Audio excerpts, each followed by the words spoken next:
My beloved child, stop and let me speak to your heart. Set down what you are carrying. Let the noise around you become quiet. You do not need to solve everything before you listen. You do not need to have the right words. You do not need to pretend that you are stronger than you feel. Breathe. Stay with me. My beloved child, this moment is not asking you to perform. It is asking you to be honest. You have spent so much time moving from one responsibility to another that your heart has almost forgotten what it feels like to be still. You answer messages, finish tasks, care for people, and keep going even when something inside you is asking for rest. From the outside, you may look calm. You may look dependable. You may look like the person who always knows what to do. But I see what others do not see. I see the tiredness beneath your patience. I see the questions hiding behind your smile. I see the moments when you sit alone after everyone else is gone and wonder how much longer you can carry what has never been spoken. My beloved child, you have become skilled at protecting other people from the truth of how deeply you feel. You tell them you are fine because explaining everything would take too much energy. You laugh because silence might reveal more than you are ready to say.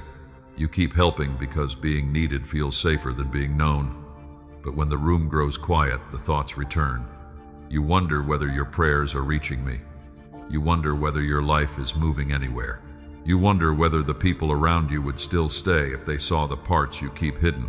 The discouraged part, the confused part, the part still grieving, and the part that believes everyone else received a map while you were left in the dark. My beloved child, I know that part of you. I am not surprised by it. I am not disappointed by it. I am not standing at a distance waiting for you to become more faithful before I come near. I am already here, closer than the breath you just took, nearer than the thoughts you have not yet spoken. I was present in every dark night and every heavy morning when you still chose to continue. You thought you were only surviving. I saw courage. My beloved child, do not mistake your exhaustion for failure. You are tired because you have carried many things for a long time. Some burdens belong to you. Others came from people expectations and old wounds that taught you to stay alert even when no danger was present. I see every layer, and I am not asking you to untangle it all tonight. I am asking you to let me sit with you inside it. Remember Elijah beneath the tree after he had poured out his strength. He did not receive a lecture first. He received rest, food, and time before he heard direction for what came next. My beloved child, do not measure your healing by another person's appearance or your worth by how quickly you can move. A heart is not a machine. It heals through truth, patience, safety, and love. That is what I am offering you here, not a command to become impressive, but an invitation to become honest. My beloved child, there are things you have not said because you were afraid that naming them would make them more real.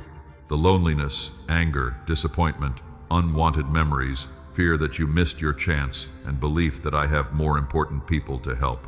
Bring those thoughts into the light. They do not become stronger when you speak them to me. They lose the power they gain through secrecy. I am not afraid of your questions. I am not offended by your pain. I do not turn away from tears. When a child cries, a loving father does not demand a polished explanation before coming close. He listens for what the tears are saying.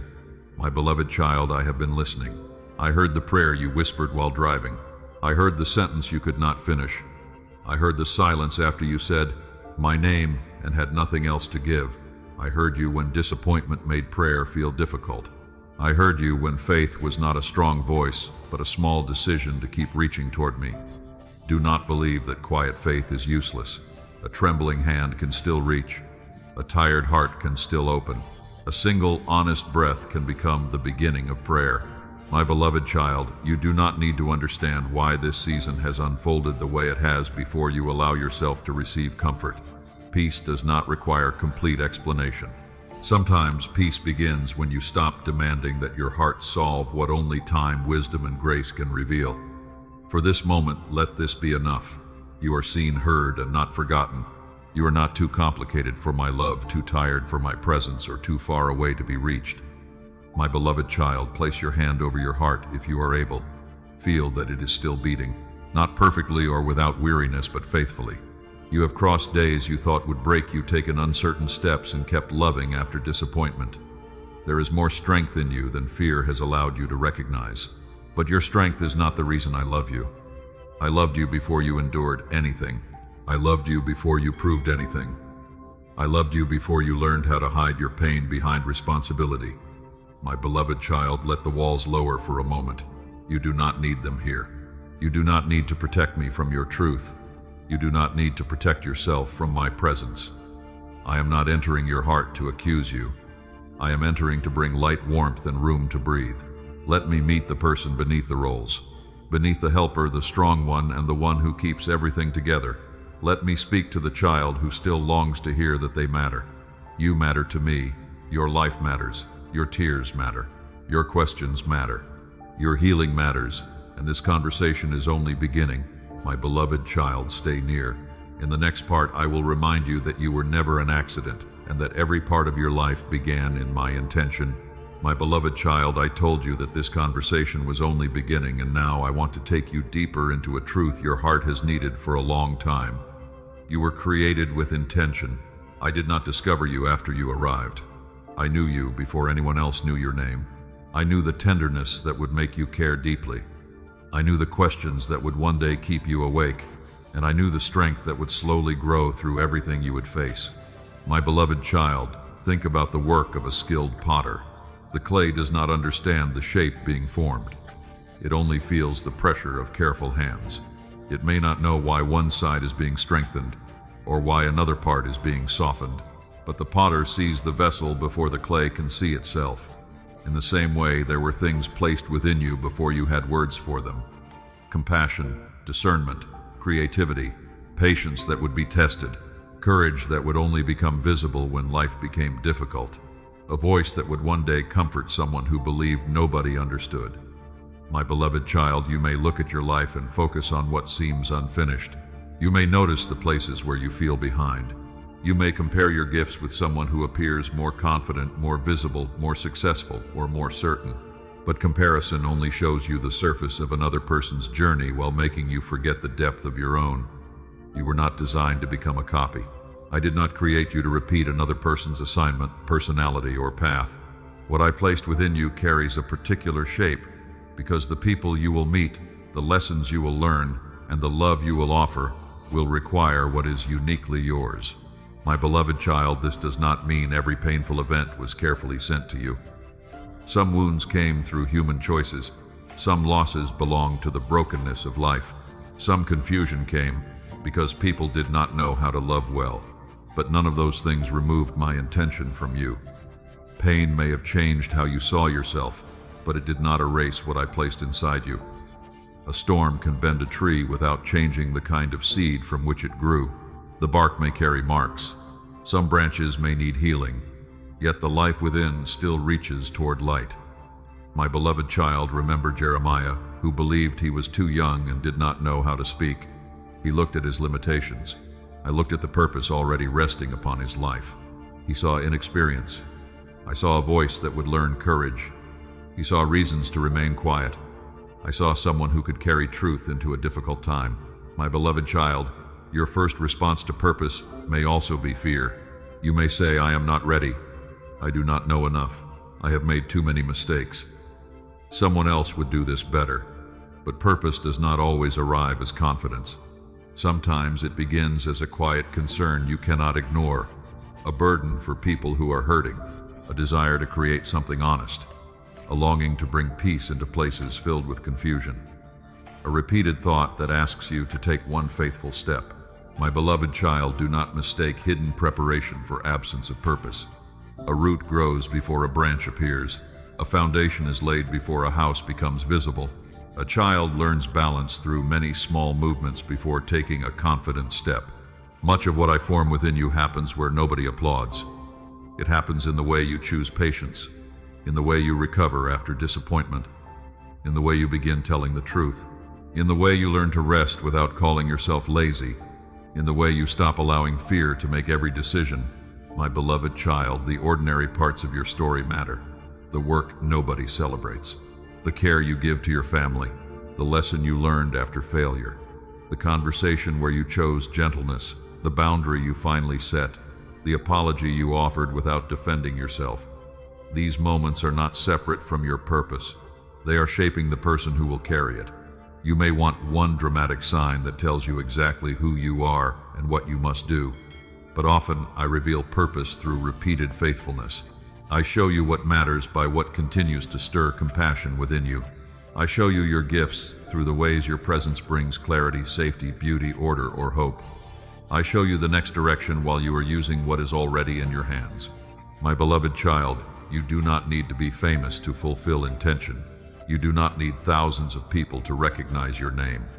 Purpose can live around a kitchen table. It can move through a hospital room. It can appear in a classroom, a workshop, a quiet office, or a conversation between two tired people.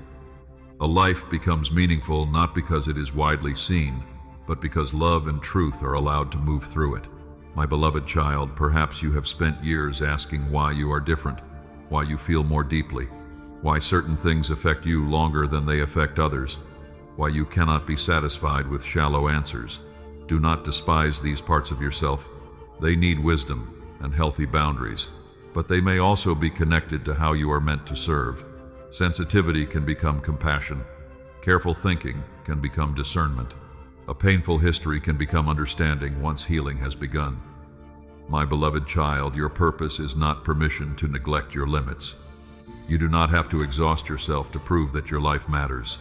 You do not have to rescue everyone.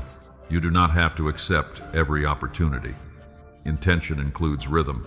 There are seasons for speaking and seasons for listening, times for building and times for healing, moments for stepping forward and moments for waiting.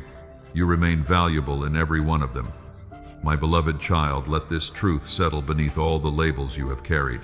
You were created with intention. Your existence is not an apology.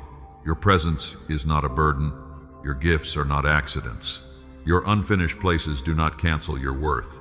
You are still learning, still healing, and still becoming, but none of that makes you less known to me. I saw the whole journey before you could see the next step, and I did not turn away. I chose to breathe life into you. I chose to place meaning within your days. I chose to let your story carry something no other story can carry in exactly the same way. My beloved child, hold this close as we continue, because once you begin to understand that you were created with intention, you will also begin to recognize that the careless words, comparisons, and judgments spoken over you never had the authority to define your true identity. In the next part, I will show you why the words spoken against you do not define you. My beloved child, I told you that once you understand you were created with intention, you begin to see that careless words, comparisons, and judgments never had the authority to define you. The words spoken against you do not define you. My beloved child, some sentences remain in the heart after the speaker has gone. You may still remember the tone, the room, and the look on someone's face. The moment when a few words entered your mind and began sounding like truth. Perhaps someone told you that you were too sensitive, too slow, too difficult, too ordinary, too much in one moment and not enough in the next.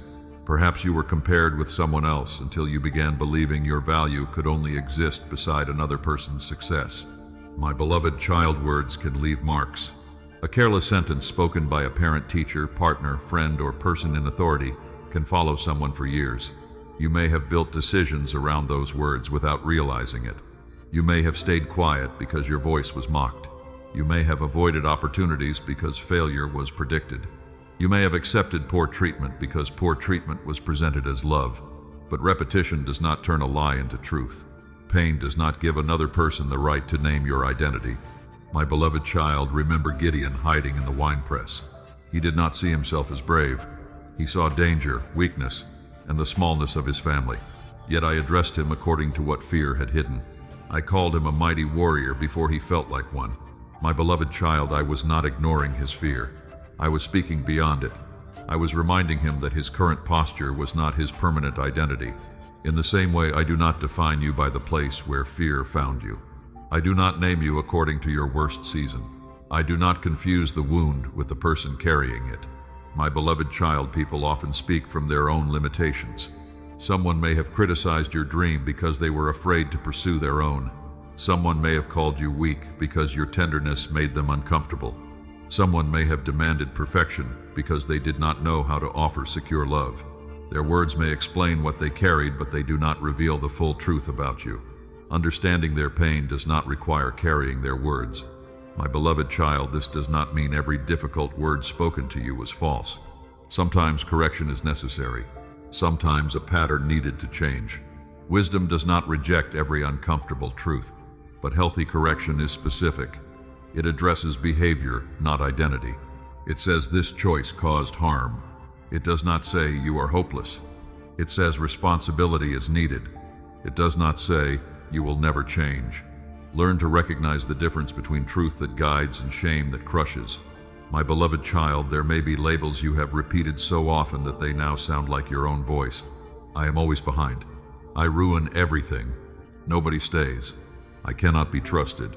I am not attractive enough. I am not intelligent enough. I will never become who I hope to be. Pause when these sentences appear. Ask where they began. Ask whether they describe fact, an old wound, or protective fear. You do not have to accept every thought simply because it speaks in your own voice. My beloved child, begin replacing vague condemnation with honest truth. Instead of saying, I ruin everything, say, I made a choice that needs repair. Instead of saying, I am weak, say, I am tired and I need support. Instead of saying, nobody will love me, say, I have been hurt and I am learning how to recognize healthy love. Instead of saying, I will never change, say, change is slow, but I have already begun. Truth frees you without flattering you. My beloved child, notice how you speak about yourself when you make a mistake. Would you speak that way to someone you deeply love? Would you tell them one failure erased every good thing within them? Compassion is not an excuse to avoid responsibility. It is the environment where responsibility can lead to growth instead of hiding. A frightened heart conceals mistakes. A safe heart can admit them and learn. My beloved child, you may also need to create distance from voices that continually diminish you.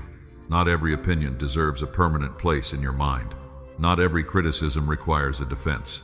Not everyone has earned influence over your vulnerable decisions. Seek counsel from people who are honest, wise, and respectful. Listen to those who can challenge you without enjoying your shame.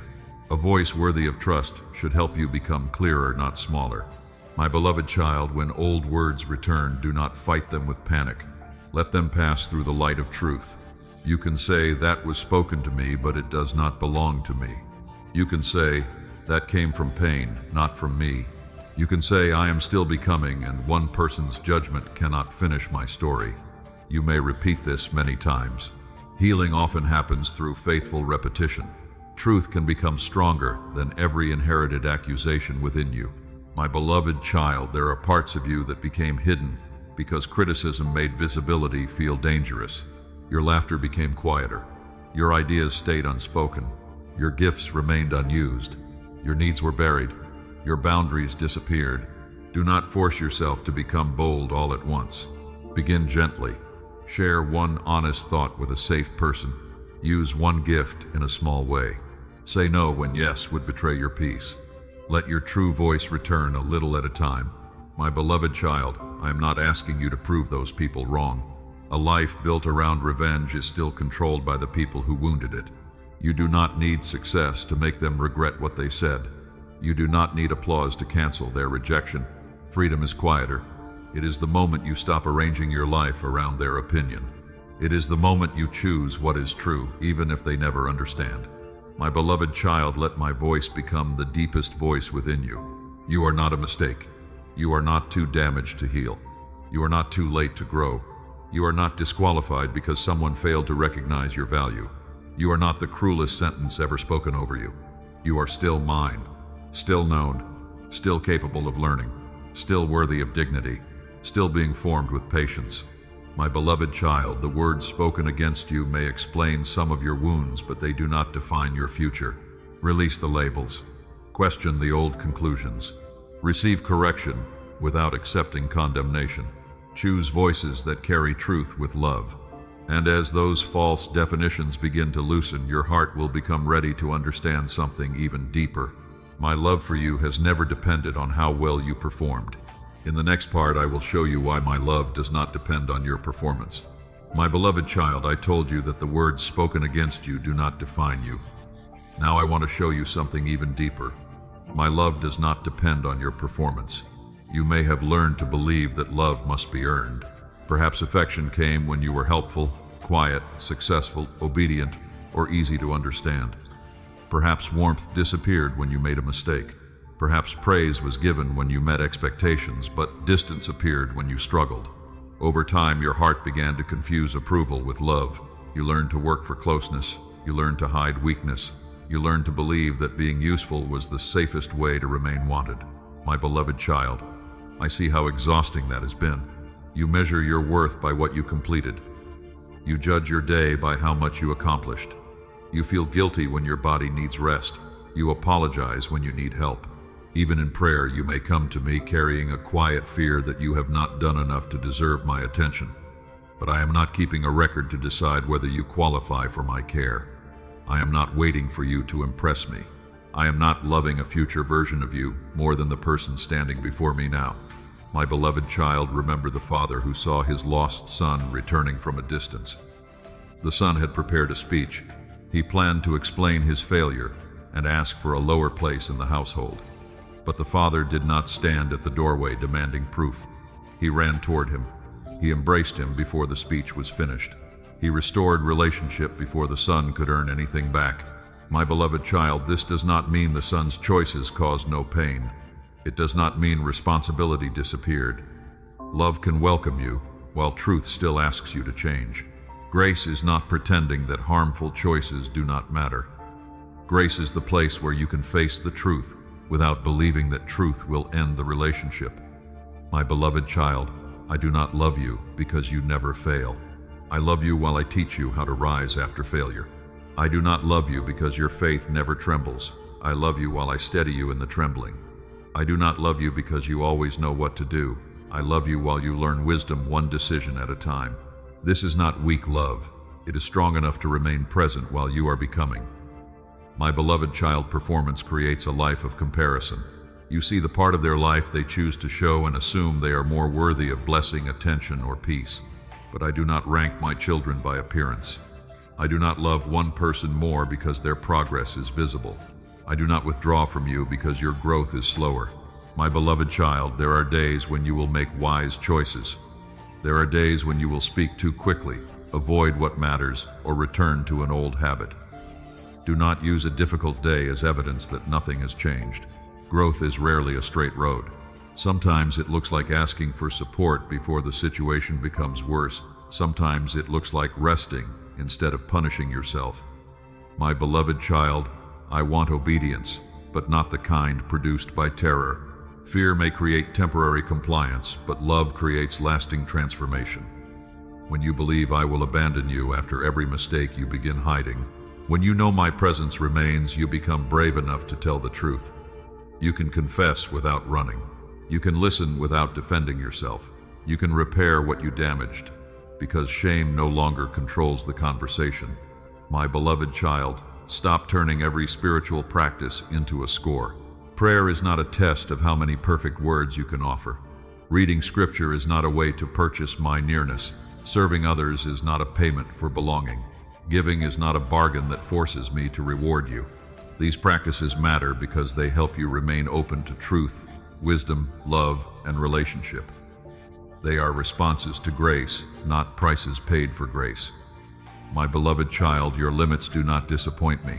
I formed you with a body that needs sleep, food, movement, and care. I gave you a heart that needs safe connection. You are not failing because you cannot carry everything. It is part of how you learn to receive trust and live in community. My beloved child, there may be people who valued you mainly for what you provided. When you stopped overgiving, they became distant. When you set a boundary, they called you selfish. When you could no longer solve every problem, they acted as though your value had changed. But their reaction does not reveal my heart toward you. You remain valuable when you have nothing impressive to offer. You remain loved when you are tired. You remain mine when you need to be carried. My beloved child, let my love reach the part of you that keeps trying to earn rest. The part that believes one more achievement will finally quiet insecurity. The part that keeps saying, when I improve, then I will deserve peace. You do not need to wait until you become flawless before receiving tenderness. It begins when you become safe enough to stop pretending. My beloved child, this love will not leave you unchanged. Unconditional love is not permission to remain careless. It gives you a stable place from which change becomes possible. Because you are loved, you can release what is harming you. Because you are loved, you can accept correction. Because you are loved, you can seek help. Because you are loved, you can stop defending the version of yourself that fear created. My beloved child, begin noticing when performance enters your relationship with me. Notice the thought that says you must be more spiritual before you can pray. Notice the guilt that appears when you rest. Notice the urge to hide after a mistake. When these thoughts come, answer them gently. I can take responsibility without rejecting myself. I can begin again without pretending the failure never happened. My beloved child, I am not asking you to bring me a polished life. Bring me the life you are actually living. Bring the days when you believe, and the days when belief feels fragile. Bring the joy, disappointment, gratitude, confusion, and questions. I would rather receive your honest heart than a perfect performance that keeps you hidden. My beloved child, my love does not depend on your performance. It does not excuse harm, but it refuses to define you by harm. It does not flatter you, but it never humiliates you. It does not abandon you in the middle of becoming. Let this love become the ground beneath your feet. And as fear begins to loosen, you will no longer need to hide the questions that have been waiting inside you. In the next part, I will show you how to bring me your questions and doubts. My beloved child, I told you that as fear begins to loosen you, no longer need to hide the questions inside you. Bring me your questions and doubts without fear or shame. Do not clean them up before you come. Do not arrange them into words that sound faithful. You can tell me that you are confused. You can tell me that you are disappointed. You can tell me that you prayed, waited, and still do not understand what happened. My beloved child, I am not threatened by your questions. I do not become distant when your faith trembles. I do not turn away because you need clarity. A real relationship has room for honesty. If you believe you must hide every doubt, you will begin offering me a version of your heart instead of your heart itself. I would rather hear the truth from you than receive polished words that keep you far away. My beloved child, perhaps you have asked why this season has lasted so long, why a door stayed closed, why someone you loved changed, why healing has been slow, why people who acted carelessly moved forward while you were left carrying the consequences. These questions do not make you ungrateful. They reveal where your heart is hurting. Pain often asks questions before it learns how to trust again. My beloved child, remember Thomas after the resurrection. The others told him they had seen Jesus, but he struggled to believe what he had not experienced. He asked for evidence. He spoke his doubt openly. And when Jesus came near, he did not shame Thomas for needing help. He met him in the place of uncertainty and invited him closer. My beloved child, that moment did not glorify doubt. It showed that honest doubt can become a doorway to deeper trust when it is brought into the light. Thomas did not run away from the community forever. He remained close enough to encounter truth. In the same way, do not use your questions as a reason to disappear. Bring them near. Stay open. Let wisdom meet you. My beloved child, some questions will receive clear answers. Others may remain unresolved for long. There are parts of life you may not fully understand while you are living through them. This can feel painful because the mind wants a reason before the heart agrees to rest, but peace is not always the result of receiving every explanation. Sometimes peace begins when you realize you can be held while the explanation is still incomplete. My beloved child, trust is not pretending. Uncertainty does not exist. Trust is choosing not to let uncertainty become your only guide. You can say, I do not understand, but I will not make fear my teacher. You can say, I do not know what happens next, but I will take the wisest step today. You can say, I feel disappointed, but I will not close my heart to goodness. This is not denial. It is steady courage. My beloved child, be careful of voices that make you ashamed for asking sincere questions. Some people use certainty to hide their own fear. They may offer quick answers because sitting with pain makes them uncomfortable. But shallow answers can deepen a wound. You do not need someone to explain everything. Sometimes you need someone who will listen, remain gentle, and help you separate what is known from what is only assumed. My beloved child, seek wise people who can hold both faith and honesty. Look for those who do not mock your doubt or feed your despair. Look for those who can say, I do not know, while still reminding you that your life has value. A trustworthy guide will not use your vulnerability to control you. They will help you think clearly, pray honestly, and make responsible choices. My beloved child, there are also questions that require practical action. If you are confused about your health, seek care. If you are uncertain about finances, gather facts and ask for sound advice. If a relationship is harming, you do not use prayer as a reason to ignore danger. Honesty before me should lead you toward truth, wisdom, and appropriate support. Faith and practical help do not compete with each other. They can walk together. My beloved child, some doubts are connected to old wounds. If people who claim to love you were inconsistent, you may struggle to trust my love. If authority was used to shame you, spiritual language may sometimes make you tense. If promises were broken, waiting may feel like rejection. Do not condemn yourself for these reactions. Notice them, name them. Let healing address the wound beneath the question. My beloved child, ask yourself what your doubt is trying to protect. Perhaps it is protecting you from disappointment. Perhaps it fears hope because hope once felt costly. Perhaps it is trying to keep you from trusting anyone again. Thank your heart for trying to protect you, but remind it that fear cannot be the only voice making decisions. Protection without wisdom can become a prison. My beloved child, you may pray in simple words. Why did this happen? Where are you in this? What am I not seeing? What is mine to do today? What do I need to release? Who can help me? These are honest prayers. You do not need a long speech. A question spoken sincerely can become the beginning of discernment. My beloved child, after you ask, make room to listen. Listening does not always mean hearing a voice. It may come through scripture understood more clearly, through a wise conversation, through a conviction to make one healthy change, through peace about a boundary, through the realization that you need rest before deciding. Discernment often grows quietly. Give it time. My beloved child, do not demand an immediate answer from yourself. Urgency can make confusion louder. When possible, slow down. Write what you know, write what you fear, write what remains uncertain. Separate facts from assumptions. Then bring each part before me. Clarity often begins when the tangled thoughts are given names. My beloved child, your questions do not cancel your faith. Sometimes they are where faith becomes more honest. A borrowed belief may collapse when life becomes difficult, but a deeper belief can be formed through wrestling, listening, learning, and returning. You are not failing because you need to examine what you believe. You are being invited to let truth become rooted within you, rather than merely repeated around you. My beloved child, bring me your questions and doubts. Bring the anger beneath them. Bring the sadness. Bring the fear of receiving no answer. Bring the hope you are afraid to admit still exists. I will not humiliate you. I will not leave because your heart is unfinished.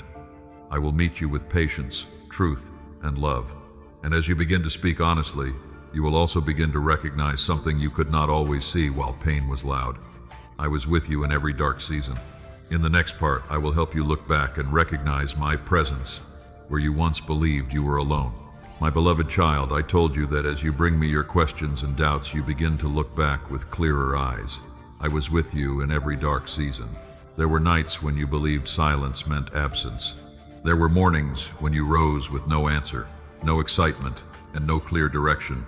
You kept moving because responsibilities were waiting, but inside you felt as though the light had gone out. My beloved child, I remember those days. I remember the weight in your chest. I remember the tears you wiped away before anyone noticed. I remember the conversations where you smiled while your heart was asking for help. I remember the prayers that became only a whisper because you had no strength left for longer words. You thought I was far away, but I was nearer than you knew. My beloved child, darkness changes the way a person sees. It makes every road look closed.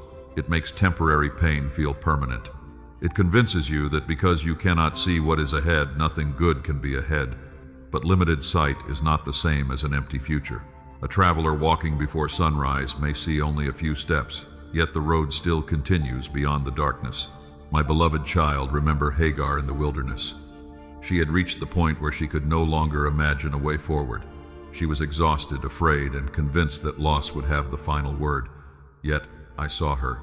I heard the cry that rose from the place where hope had nearly disappeared, and I opened her eyes to provision that was already near. My beloved child, the well did not suddenly become real because she noticed it. It had been there before her eyes were able to recognize it. In the same way, there were moments in your life when help, strength, wisdom, or protection was present before you understood what it meant. A person called at the right time. A plan failed and kept you from deeper harm. A small opportunity appeared. Your body carried you through another day. A thought came that helped you pause before making a painful decision. Do not dismiss these things because they looked ordinary. My beloved child, I was with you through people who listened without trying to control you.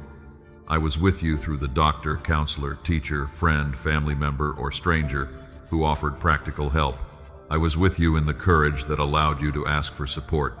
Receiving help was not proof that your faith was weak.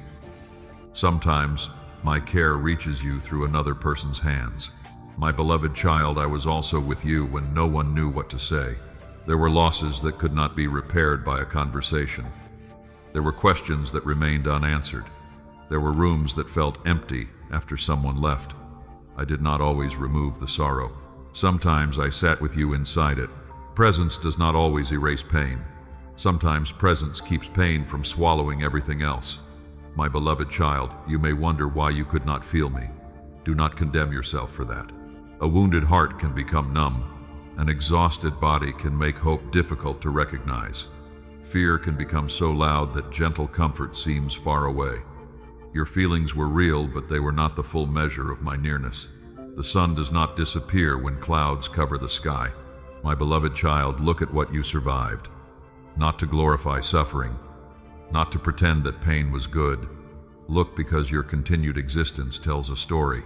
You made it through days you once believed would break you. You learned things you never wanted to learn. You discovered limits. You found strength through support, truth, rest, and repeated beginnings. The fact that you needed help does not weaken the story. It makes the story honest. My beloved child, some dark seasons came through choices made by others. Some came through your own decisions. Some came through illness, loss, injustice, or circumstances no one could control.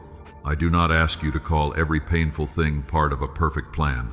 I ask you to trust that no painful thing is beyond my ability to meet you, guide you, and bring wisdom from what happened. My beloved child, I can redeem without approving the harm. I can restore dignity without pretending there was no wound. I can teach you through consequences without defining you by your mistake. I can lead you into a new chapter without asking you to deny the chapter that hurt. Redemption is not rewriting history. It is refusing to let history own the rest of your life. My beloved child, perhaps you are still in a dark season now. You may be listening while uncertainty remains. The relationship may still be strained. The diagnosis may still require treatment. The financial pressure may still be real. The grief may still visit without warning. I will not offer you an empty promise that everything will change tomorrow. I will offer you my presence for today. And today is where the next breath, the next choice, and the next step become possible. My beloved child, ask yourself what you need for this day, rather than demanding strength for the whole journey. Perhaps you need rest. Perhaps you need to make one call. Perhaps you need to eat, drink water, take your medicine, or step outside. Perhaps you need to tell someone the truth. Perhaps you need to stop making a decision while fear is at its loudest. Small care is still care.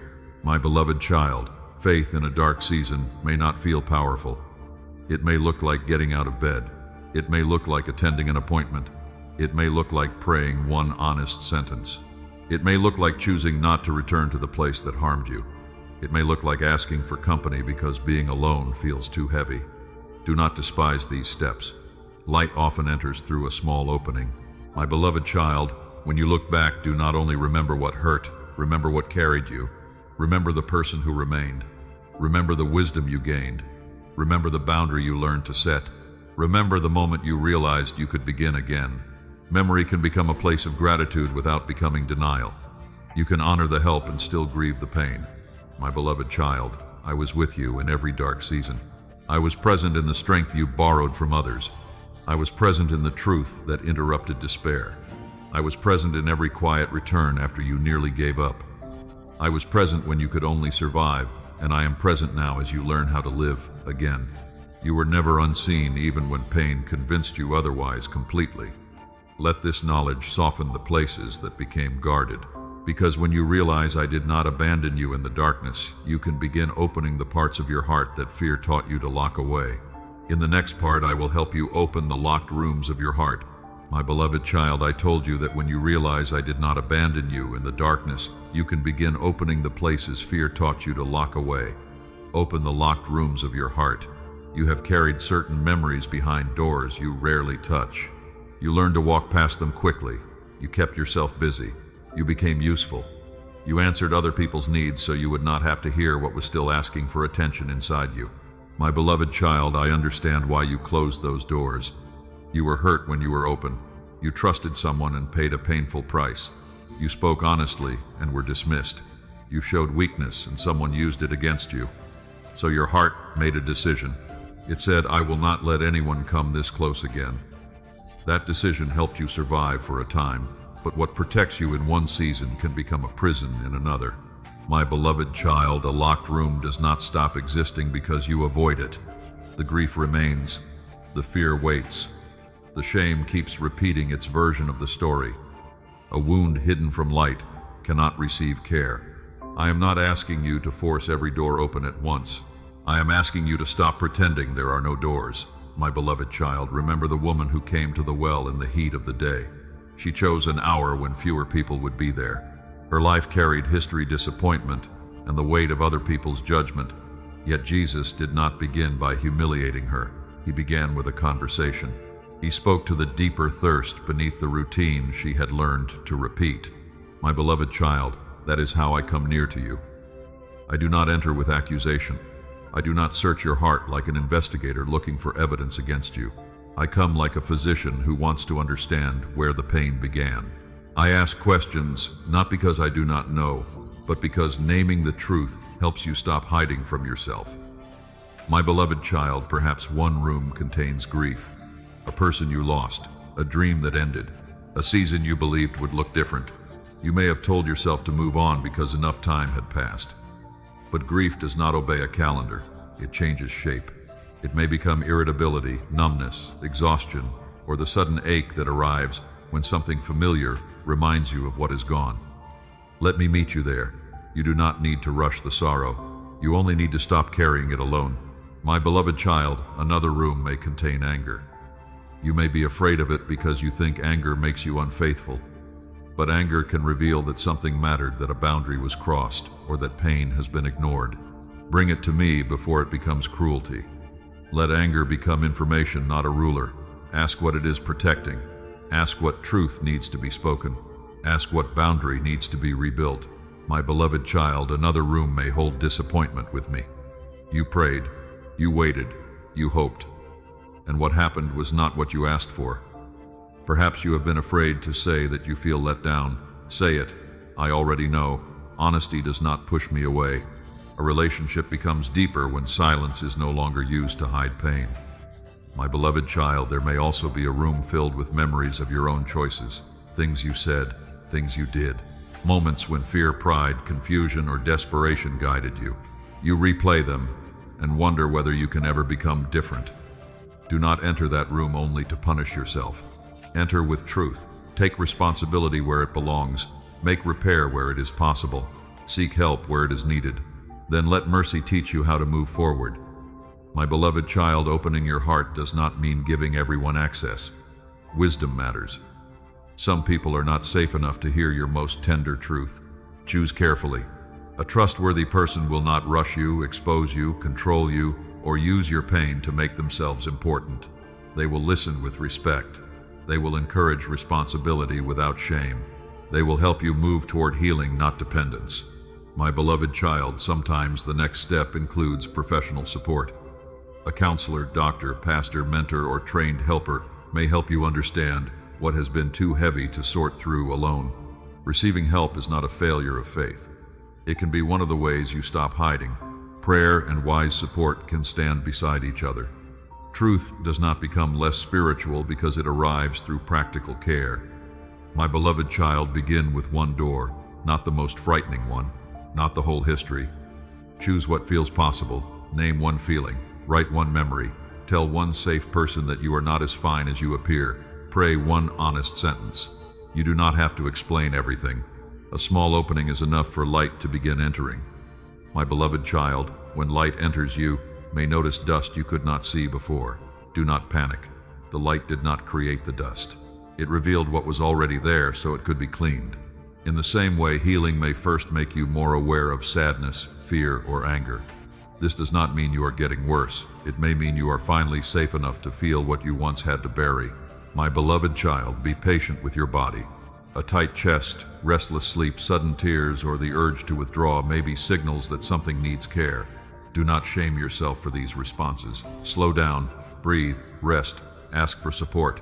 You are not weak because your body remembers what your mind tried to forget. Healing includes learning safety again. My beloved child, I will not force the door. Love does not break into the heart. I knock. I wait. I remain near. You may open slowly. You may pause. You may close the door for a moment and return later. I am not in a hurry to finish you. I am patient because you are precious to me. I will meet you in each room with patience, never demanding that your healing move faster. My beloved child, open the locked rooms of your heart. Let grief be witnessed. Let anger be guided. Let disappointment become honest prayer. Let regret meet responsibility and mercy. Let fear learn that the present is not always the past. You do not have to remain divided between the person others see and the person who is hurting in secret. Wholeness begins when hidden pain no longer has to live without language, light, or loving care. And as these doors begin to open, one of the heaviest voices inside you will finally be exposed for what it is. Shame has been speaking as though it owns your identity. But shame does not have the final word. In the next part, I will show you why your past, your failure, and your hidden wounds cannot speak the final word over your life. My beloved child, I told you that when the locked rooms of your heart begin to open, shame is finally exposed for what it is. Shame does not have the final word. It says your worst moment reveals your truest identity. It says what you did cannot be separated from who you are. It says other people may receive mercy, but you have gone too far. It says you should remain hidden because if anyone saw everything, they would leave. My beloved child, shame does not simply say, you made a mistake. It says you are the mistake. Guilt can point toward a choice that needs repair. Shame turns the whole person into a sentence. Guilt may say, I need to apologize. Shame says, I do not deserve to be seen again. One can lead you toward responsibility. The other tries to imprison you inside what has already happened. My beloved child, remember Peter after he denied Jesus. He had promised loyalty. He believed he would remain strong. Then fear entered the moment, and he denied the one he loved. When he realized what he had done, he wept bitterly. The failure was real, but the failure did not become the final chapter of his life. My beloved child, after the resurrection, Jesus met Peter beside the water. He did not pretend the denial never happened. He asked questions that reached the place where loyalty had broken. Yet the conversation did not end with humiliation. It moved toward restoration, responsibility, and a renewed calling. Peter was not told that his failure was meaningless. He was shown that failure was not powerful enough to erase grace. My beloved child, this is what shame does not want you to understand. Truth can name what happened without destroying your identity. You can admit that you hurt someone. You can acknowledge that fear guided you. You can face consequences. You can make amends where possible, and still refuse the lie that you are beyond redemption. Mercy is not the denial of truth. Mercy gives truth somewhere safe to lead.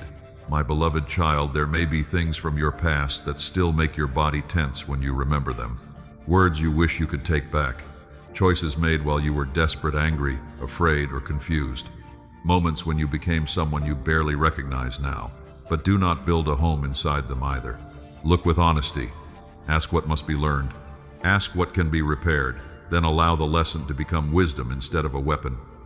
My beloved child, some shame did not begin with your own actions. It was placed upon you by what others did. Perhaps someone violated your trust. Perhaps you were blamed for harm you did not cause. Perhaps a family or community taught you to feel defective because you were different, emotional, quiet, outspoken, or difficult to control. That shame never belonged to you. The wound may need healing, but the blame does not need to remain attached to your name. My beloved child, you are not responsible for another person's decision to harm you. You are not unclean because someone crossed a boundary. You are not weak because fear froze your voice. You are not guilty because you survived in the only way you knew at the time. Healing may require support time and truth, but shame is not part of the treatment. My beloved child, shame grows in secrecy. It tells you that silence is protection, but silence often gives the lie more room. When it is safe, speak with someone trustworthy. A wise counselor, pastor, doctor, mentor, or mature friend can help you separate responsibility from condemnation. Choose someone who respects your dignity. Choose someone who does not rush your healing or use your story to gain power. My beloved child, bringing shame into light does not mean telling everyone everything. Your story is not public property. The goal is not exposure. The goal is freedom. Share what serves healing with people who have earned trust. You do not need a crowd to become honest. Sometimes one safe conversation is enough to weaken a lie that has ruled for years. My beloved child, watch how shame speaks after you make a mistake today. It may say, "Nothing has changed. You always ruin things. You will never be different." Replace the accusation with something more truthful. "I made a choice that needs correction. I can apologize. I can seek help. I can learn. I can begin again." This language does not excuse you. It keeps the door to growth open. My beloved child, self-punishment is not the same as repentance. Punishment keeps you circling around your failure. Repentance turns you toward a different direction. Self-punishment says you must suffer long enough to prove you are sorry. Repentance asks, what truth, repair, and change require now? One keeps the past at the center. The other allows mercy to lead you forward. My beloved child, you may believe that forgiving yourself means lowering your standards. It does not. Forgiving yourself means agreeing that endless self-hatred cannot repair what happened. It means accepting that you are still responsible for what can be changed, while releasing the fantasy that suffering forever will make the past disappear. You can carry the lesson without carrying the chain. My beloved child, shame also tries to distort the way you receive love. When someone is kind, you may become suspicious. When someone praises you, you may dismiss it. When peace arrives, you may feel you have not suffered enough to deserve it. You are not honoring the past by refusing every good thing in the present. You are only allowing shame to continue choosing what you can receive. My beloved child, the cross is not a symbol of how worthless you are.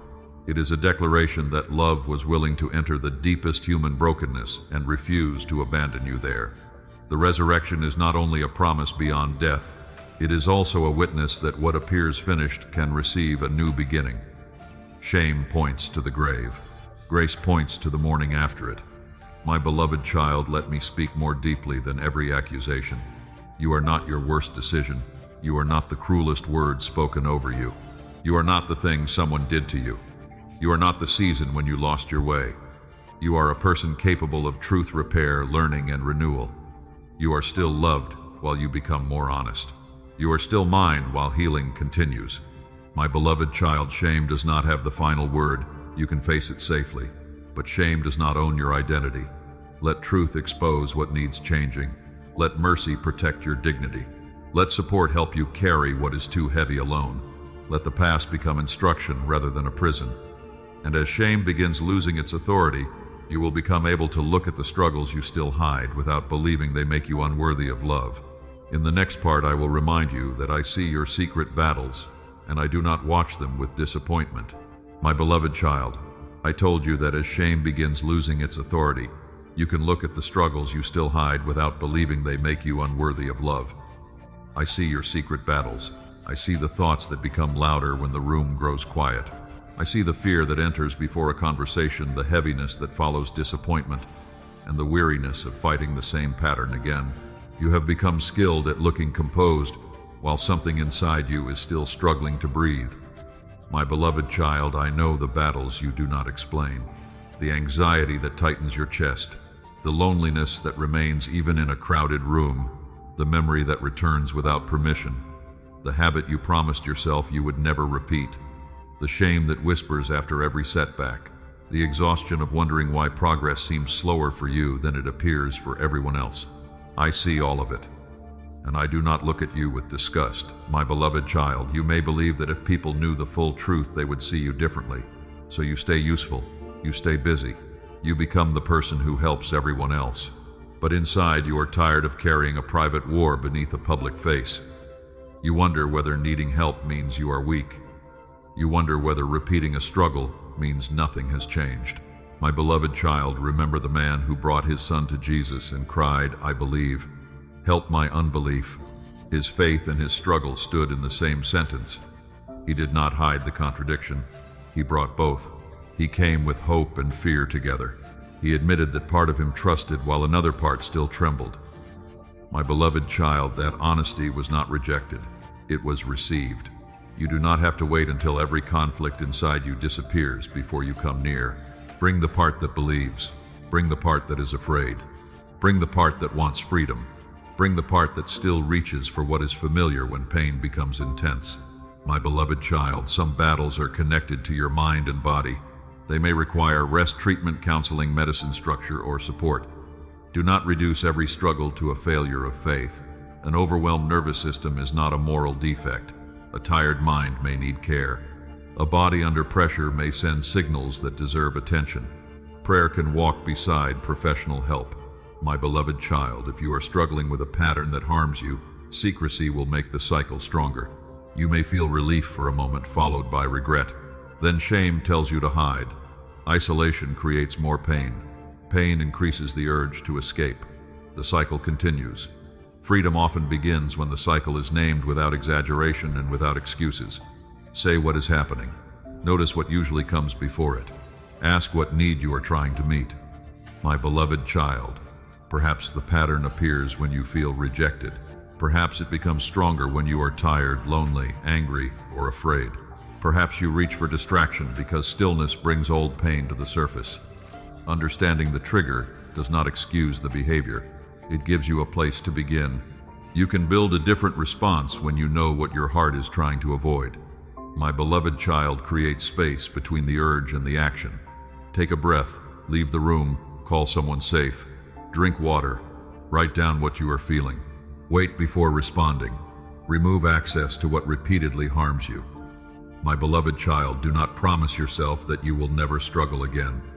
Make a plan for what you will do when the struggle returns. Hope is not pretending temptation, anxiety, grief, or fear will never visit. Hope is preparing a healthier way to meet them. My beloved child, I also see the battle of comparison.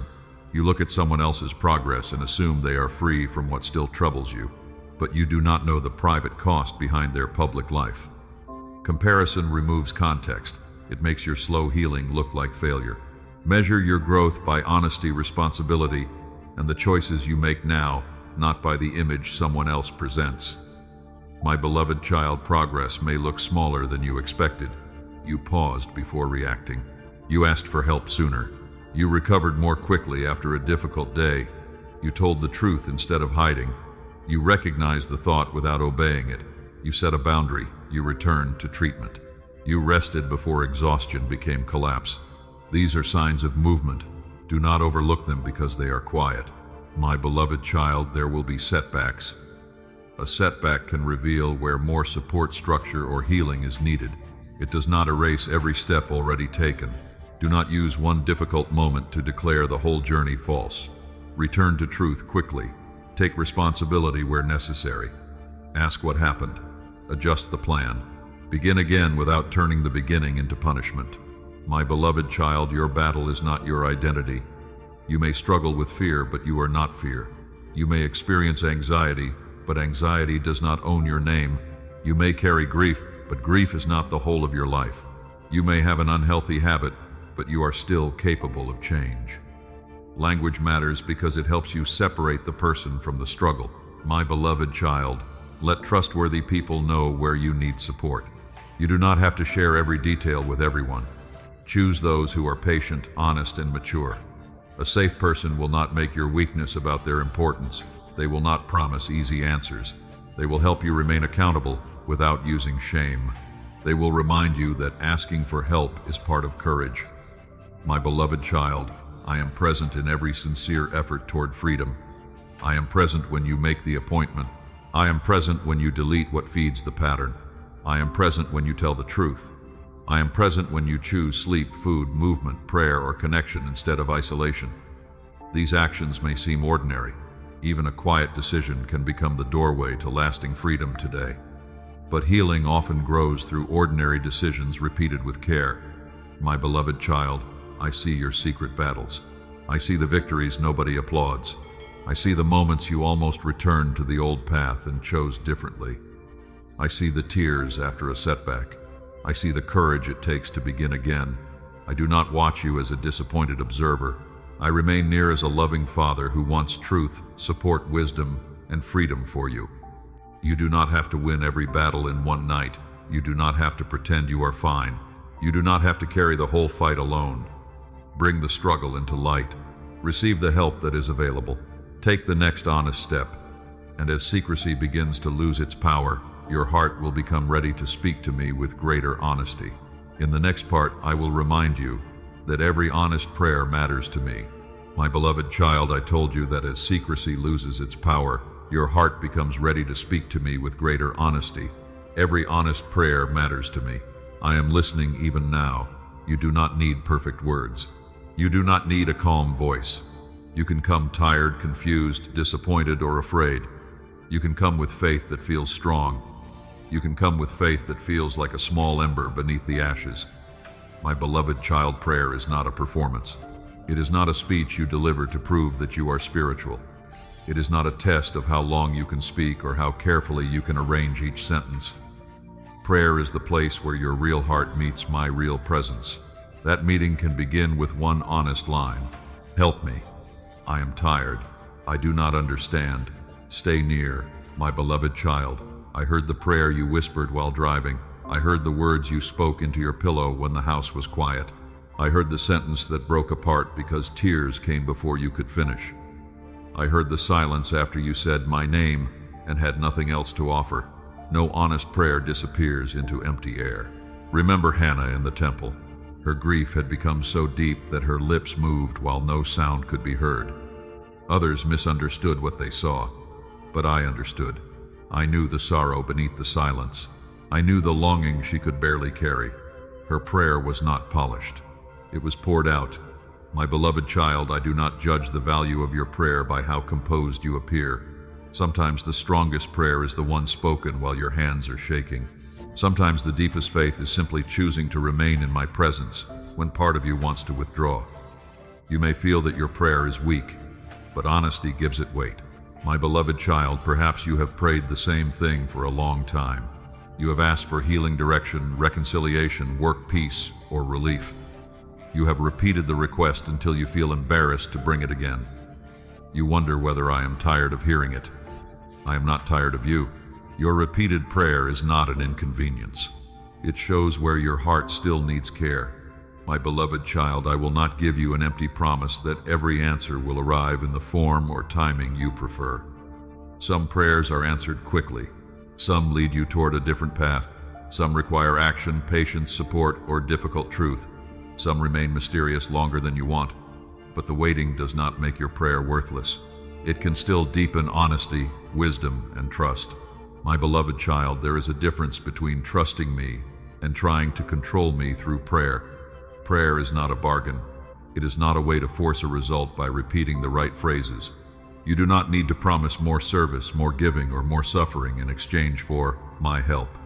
Come as a child, not as a negotiator. Ask openly, listen carefully, remain willing for wisdom to reshape the request. My beloved child, sometimes the answer begins with something practical. You pray for peace, and the next step is setting a boundary. You pray for health, and the next step is making an appointment. You pray for financial relief, and the next step is seeking advice, creating a plan, or changing a habit. You pray for restoration, and the next step is an apology. Prayer does not remove responsibility. It helps you face responsibility without panic.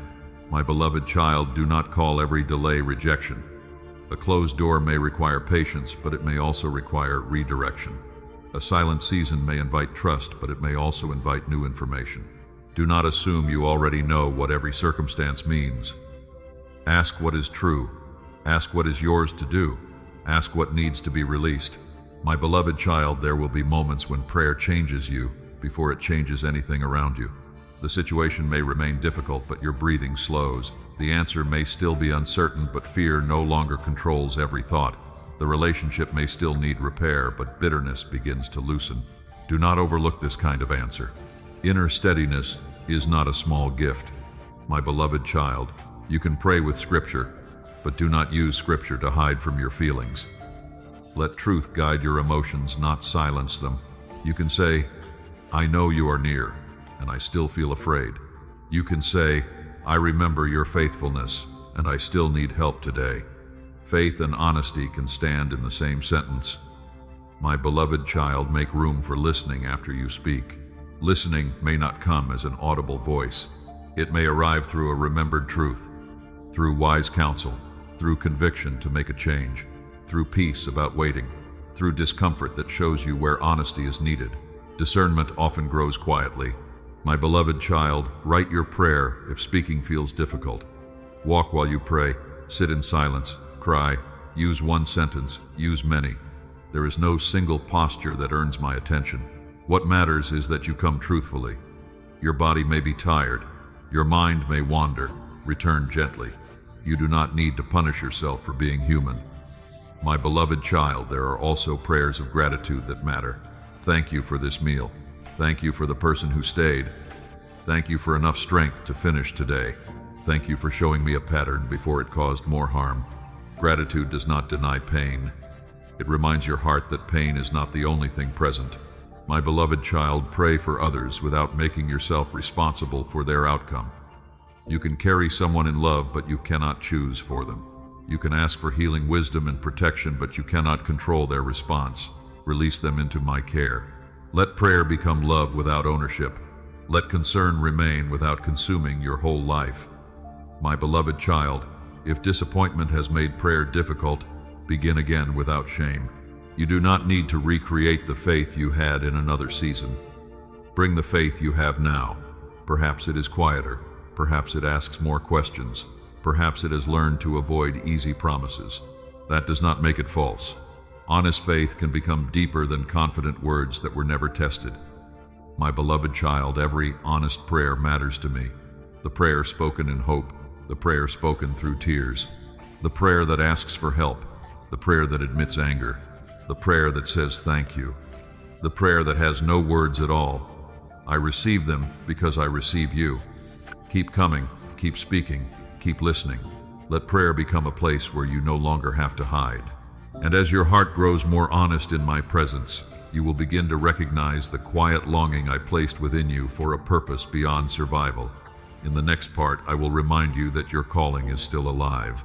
My beloved child, I told you that as your prayer becomes more honest, you begin to recognize the quiet longing I placed within you for a purpose beyond survival. Your calling is still alive.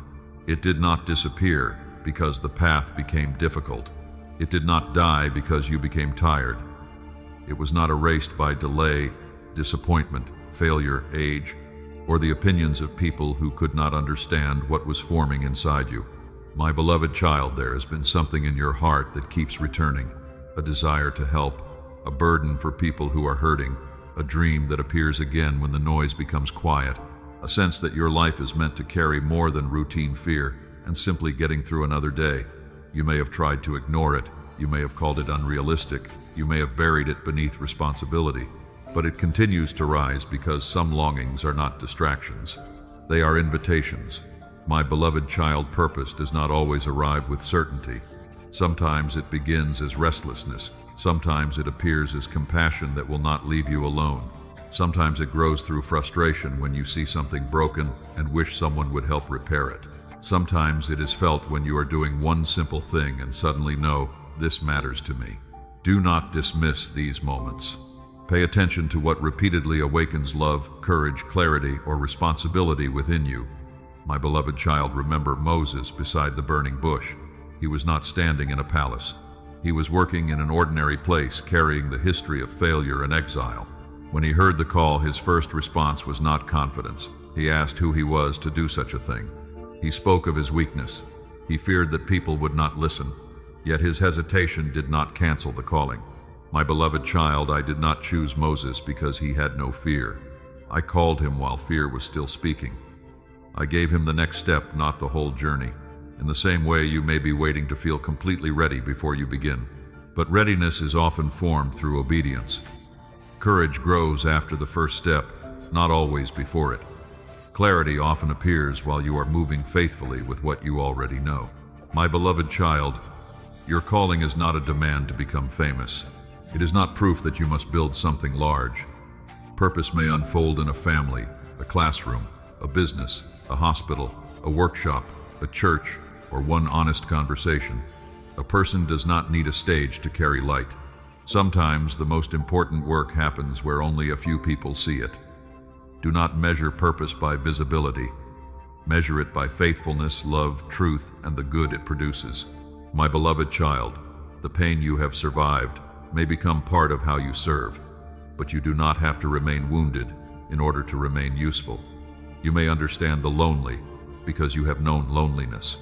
You may speak gently to the ashamed because you know what shame feels like. You may create safety because you once lived without it, but let healing continue. Do not build your identity around being the wounded helper. Your value is deeper than what happened to you. My beloved child, some people may not understand the direction growing inside you. They may remind you of your past. They may point to your limitations. They may say you are too old, too inexperienced, too quiet, too ordinary, or too late. Listen carefully to wise counsel, but do not hand your future to every opinion. Not everyone can recognize what they were never asked to carry. My beloved child, calling does not remove the need for preparation. A sincere desire is important, but character, skill, patience, and wisdom also matter. Learn what you need to learn. Accept correction. Practice quietly. Build slowly. Seek people who are experienced and honest. Do not use spiritual language to avoid discipline. A gift becomes more useful when it is strengthened through responsibility. My beloved child, begin with what is already in your hands. Who is near you now? What ability do you already have? What need can you meet without pretending to be more prepared than you are? Perhaps you can listen, teach, write, create, organize, encourage, repair, care, lead one small task with integrity. Purpose often becomes clearer through faithful use, not endless analysis. My beloved child, there are seasons when your calling will look hidden. You may be learning healing, raising children, caring for family, recovering your health, or rebuilding your life. Do not call these seasons wasted. Roots are still part of the tree. Preparation is still part of the assignment. You remain connected to purpose even when the visible work is small. My beloved child, protect yourself from the pressure to rush. Urgency can make you force doors, accept unhealthy opportunities, or confuse attention with confirmation. Not every open door is the right one. Not every invitation deserves your yes. Ask whether the opportunity agrees with truth, peace, responsibility, and the season you are actually in. Calling should not require you to abandon wisdom. My beloved child, you may also need to release an old version of your purpose. Perhaps you imagined it would look one way, but life changed. A dream may need a different form. A gift may serve different people than you expected. A closed door may invite a new expression rather than the death of the calling itself. Hold the purpose with open hands. Let the form be shaped by wisdom. My beloved child, do not compare the beginning of your journey with someone else's harvest. You see their result, but not every hidden year that formed it. Comparison can make a faithful step feel insignificant. Return to your own path. The question is not, am I moving as quickly as they are? The question is, what is the next honest thing I am being asked to do? My beloved child, remember that purpose is not about what you accomplish. It is about who you become while carrying it. If success makes you proud, hurried, or disconnected from love, something has been lost. Let your calling deepen humility. Let it teach patience. Let it make you attentive to people, not less. The work matters, but the heart-carrying work matters too. My beloved child, your calling is still alive. It may be quieter than before. It may be healing. It may be changing shape. It may be waiting for courage, training, rest, or one clear decision. But it has not been erased. You are not disqualified because the journey has been uneven. You are not too late to begin again. Take one step. Use one gift. Serve one person. Learn one lesson. Say yes to what is true and no to what only feeds fear. And as you begin walking with purpose again, You will need an identity strong enough to carry that calling without depending on praise, success, or the approval of others. In the next part, I will show you how to build your identity on what I say. My beloved child, I told you that as you begin walking with purpose again, you need an identity strong enough to carry that calling without depending on praise, success, or the approval of others. Build your identity on what I say. One person praised you, and you felt valuable. Another criticized you, and you questioned everything. A season went well, and you believed you were finally enough.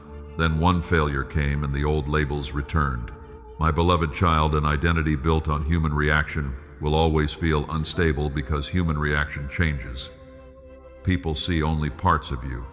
They see one decision, one season, one mistake, one gift, or one weakness. They do not see the whole story.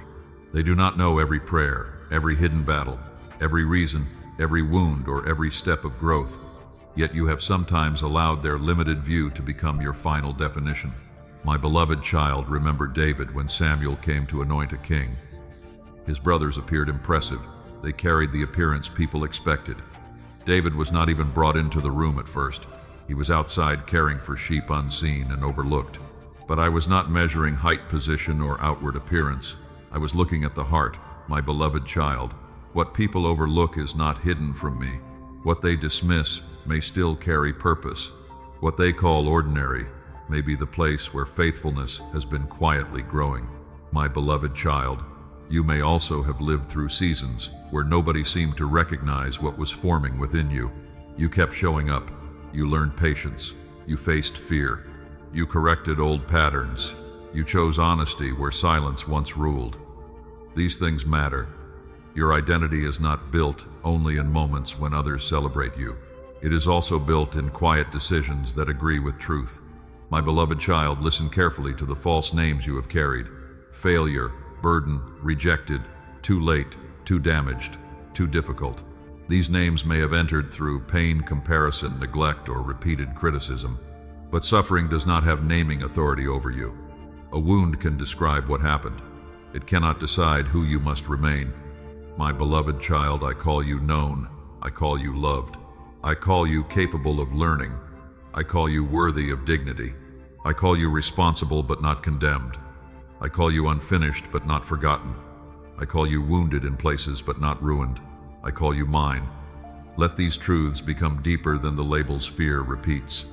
My beloved child, building identity on what I say does not mean ignoring reality. It does not mean pretending you have no weaknesses. It does not mean calling every desire a gift or every decision wise. Truth is strong enough to include correction. You can admit that you need growth without agreeing that you are worthless. You can acknowledge limits without calling yourself useless. You can face failure without making failure your name. My beloved child, identity and behavior are connected, but they are not identical. A harmful action needs responsibility. A repeated pattern may need support, boundaries, or change, but you are more than one action. When you understand this, correction becomes easier to receive. You no longer have to defend every mistake as though admitting it would erase your worth. You can say, I was wrong and I am still capable of becoming wiser. My beloved child, notice what happens when your identity depends on achievement. Rest begins to feel dangerous. Another person's success feels like a threat. A small mistake feels like disaster. You become unable to enjoy progress because you are already asking what must be accomplished next. This is not freedom. Achievement can be meaningful, but it was never designed to become your foundation. My beloved child, success is something you may experience. It is not who you are. Failure is something you may experience. It is not who you are. Praise is something you may receive. It is not who you are. Rejection is something you may endure. It is not who you are. Your identity must rest in something deeper than events that can change overnight. My beloved child, be careful with the way you describe yourself. Words repeated become pathways in the mind. If you constantly say, I always fail, your heart begins expecting failure before you begin. If you say, nobody wants me, you may overlook safe people because rejection feels more familiar. Replace absolute accusations with honest language. Say, I am learning. Say, I need help. Say, this is difficult, but it is not the whole story. My beloved child, let Scripture become a mirror rather than a weapon. Do not use it to shame yourself for struggling. Let it remind you of what remains true when emotions become loud. You are created with intention. You are invited into mercy. You are not abandoned in weakness. You are called to truth, love, courage, and growth. Ask what the words reveal about my character and about the person you are becoming. My beloved child, build identity through practice. When you believe you are worthy of dignity, choose relationships that respect dignity. When you believe you are capable of growth, accept correction. When you believe you are loved, stop begging for affection from people who repeatedly harm you. When you believe your life has purpose, use your time with greater care. Identity becomes visible through choices. My beloved child, there may be days when you do not feel love chosen or strong. Feelings matter, but they are not always reliable narrators. Do not insult yourself for having difficult emotions. Then let truth guide what you do next. You can feel afraid and still choose courage. You can feel rejected and still protect your dignity. You can feel uncertain and still take one wise step. My beloved child, choose people who help you remember what is true. Healthy community does not flatter you. It reflects both dignity and responsibility. A trustworthy person can remind you of your value while also challenging what needs to change. Do not remain close to voices that require you to hate yourself before they will call you humble. My beloved child, return to my voice daily. Not because I forget who you are, but because the world is loud. Begin the morning with one truth. Carry it into your work conversations and decisions. When an old label appears, pause. Ask, is this conviction that leads toward repair or condemnation that leads toward hiding? Choose the voice that leads into truth and life. My beloved child, build your identity on what I say. You are not required to invent yourself. You are invited to receive what is true and live from it. You are loved before achievement. You remain valuable during correction. You are capable of change. You are not abandoned while healing.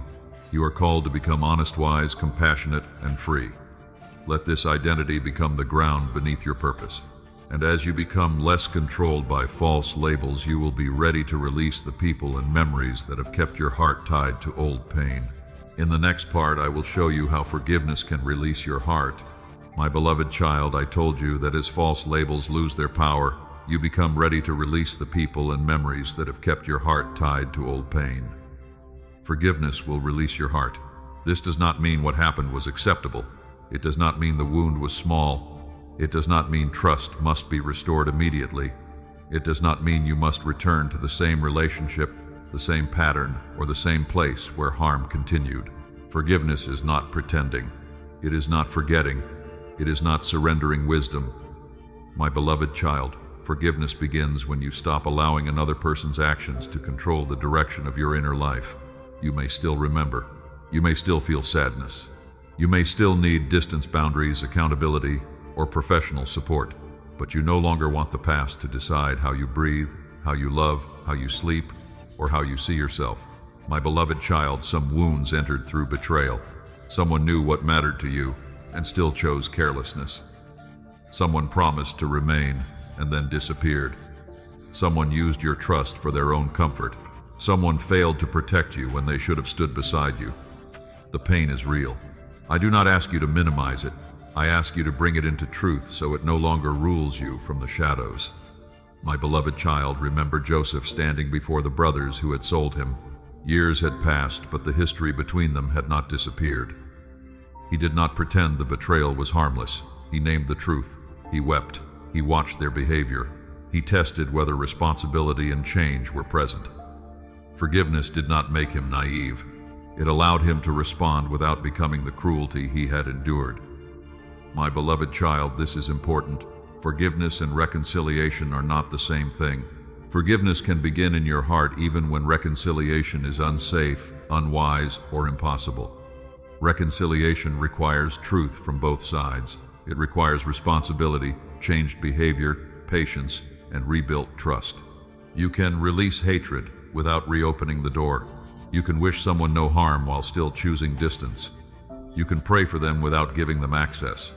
My beloved child, some people may pressure you to forgive quickly because your pain makes them uncomfortable. They may tell you to move on before you have had space to grieve. They may use spiritual language to silence your questions. But forced forgiveness is not freedom. It is another form of hiding. Real forgiveness grows through honesty. It begins by naming what happened and what it cost you. My beloved child, tell me the truth about the wound. Tell me what was taken. Tell me what changed inside you. Tell me what you wish had happened instead. Tell me where anger still lives. Do not soften the story to make yourself appear spiritual. I already know. I am not asking for a polite version of your pain. I am asking for the real one so healing can become real too. My beloved child, anger may be part of the process. Anger can reveal that dignity was violated, that trust was broken, or that something precious was lost. Do not let anger become your master, but do not pretend it has nothing to teach you. Bring it to me. Let it show you where a boundary is needed, where grief is waiting, or where justice must be pursued wisely. My beloved child, forgiveness does not cancel consequences. A person may still need to answer for what they did. A harmful pattern may still need to be reported. A relationship may still need to end. Safety may require distance. Truth may require a difficult conversation. Mercy and accountability can stand together. You do not have to choose between compassion and wisdom. My beloved child, sometimes the person you need to forgive is yourself. You remember what you did not know then. You judge your past self with the clarity you only gained later. You say, I should have seen it. I should have left sooner. I should have spoken. I should have chosen differently. But growth often gives you understanding that was not available in the same way before. Learn from the past without using new wisdom as a weapon against the person you once were. My beloved child, forgiving yourself does not mean excusing your actions. It means accepting that endless self-punishment cannot repair what happened. If an apology is needed, offer it. If restitution is possible, consider it. If a pattern needs help, seek it. Then stop demanding that suffering forever is the only proof that you are sorry. Responsibility can lead forward. Shame only keeps you circling. My beloved child, forgiveness is often repeated. You may release the pain today and feel it return tomorrow. A memory may awaken anger, a date may bring grief, a familiar place may reopen the ache. Do not say, I failed to forgive. Say, this wound needs another moment of release. Healing can require many returns to the same truth. Repetition does not make the first prayer false. It shows that the heart heals in layers. My beloved child, notice what unforgiveness has been costing you. Perhaps you replay conversations that can no longer be changed. Perhaps you imagine ways to prove your worth to the person who rejected you. Perhaps you carry suspicion into relationships that did not cause the original wound. Perhaps you remain emotionally tied to someone you no longer speak to. Forgiveness loosens these cords. It gives the present a chance to become different from the past. My beloved child, do not forgive as a way to appear morally superior. Pride can hide inside religious words. You may say you have released someone while secretly enjoying the position of being the better person. Stay humble. You also need mercy. You also have caused pain, missed needs, spoken carelessly, or misunderstood others. Humility does not erase what was done to you. It keeps your heart from becoming hard while you heal. My beloved child, begin where you are. You may not be ready to say, I forgive completely. You may only be able to say, I am willing to stop feeding hatred. You may say, help me release the need for revenge. Help me stop rehearsing the wound. Help me choose safety without bitterness. Help me trust you with what I cannot repair. A willing beginning still matters. My beloved child, release does not always feel dramatic. Sometimes it is quiet.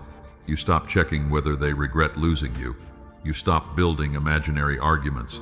You stop waiting for an apology before allowing yourself to live. You stop letting their opinion decide your worth. The memory remains, but it no longer sits on the throne of your heart. That is freedom beginning. My beloved child, forgiveness will release your heart. It will not rewrite the past. It will change the power the past has over your present. It will make room for clearer boundaries, healthier love, wiser trust, and deeper peace. It will help you carry the lesson without carrying the chain. Release what you can today. Return when more pain rises. Let truth remain clear. Let wisdom remain active. Let mercy keep your heart from becoming what hurt you. You are allowed to heal, slowly protect what is vulnerable, and let each honest choice return a little more peace to your life. And as these old bonds begin to loosen, you will discover something that pain often made difficult to believe. You were never carrying any of this completely alone. In the next part, I will remind you that you have never been alone. My beloved child, I told you that as old bonds begin to loosen, you will discover something pain often made difficult to believe. You have never been alone. There were seasons when loneliness felt like the truest thing in your life. You sat in rooms where nobody knew what was happening inside you. You smiled through conversations because you did not want to become a burden. Yet even then, my beloved child, you were not unseen. I was present in ways you did not always recognize. I was there in the strength that helped you rise after a night of tears. I was there in the person who called at the right moment. I was there in the quiet thought that told you not to give up. I was there when your prayer became nothing more than my name. My beloved child, you may say, but I did not feel you. Pain can make every room feel empty. Grief can make comfort difficult to receive. Fear can become so loud that gentleness seems far away. Your feelings were real, but they were not the full measure of my presence. A child may sleep through the night without seeing the parent who checks the door, adjusts the blanket, and remains near. My beloved child, remember Jacob when he slept in an unfamiliar place with only a stone beneath his head. He was leaving behind conflict and walking toward an uncertain future. Yet in the night, he became aware that heaven was nearer than he had understood. When he awoke, he said that the Lord had been in that place, and he had not known it. My beloved child, there have been places in your own journey where you believed nothing sacred could be happening. A hospital room, a quiet apartment, a long drive, a season of unemployment, a relationship ending, a morning when you could barely gather enough strength to begin. You may look back now and recognize that something held you there. Not a promise that the pain was good, but a presence that kept pain from becoming the whole story. My beloved child, I have often reached you through people. The friend who listened, the counselor who helped you name what you could not understand, the doctor who took your pain seriously, the teacher who saw ability beneath insecurity, the stranger who showed unexpected kindness. Sometimes love arrives with a prayer. Sometimes it arrives with a meal, a ride, a phone number, a safe room, or wise advice. My beloved child, receiving help does not make you less faithful. I created human hearts for connection. There are moments when strength means standing alone. There are other moments when strength means admitting that you should not stand alone. Let trustworthy people walk beside you. My beloved child, there may also have been times when people failed you. Someone promised to stay and left. Someone saw your pain and chose silence. Do not use their absence as proof of mine. People become tired, afraid, distracted, or unprepared. I do not ask you to pretend their failure did not hurt. I ask you not to let their failure define my nearness. My beloved child, I was present even when the answer did not come in the form you wanted. Sometimes I gave endurance before I gave direction. Sometimes I gave one safe person instead of restoring the entire relationship. Sometimes I gave clarity to leave rather than strength to remain. Sometimes I gave peace enough for one day while the larger question stayed open. Do not overlook the shape care actually took because it did not match the shape you expected. My beloved child, loneliness can persuade you that nobody could understand. It tells you to withdraw before anyone has the chance to disappoint you. It tells you that your needs are too complicated. It tells you that silence is safer than being known. But isolation often makes pain repeat itself without interruption.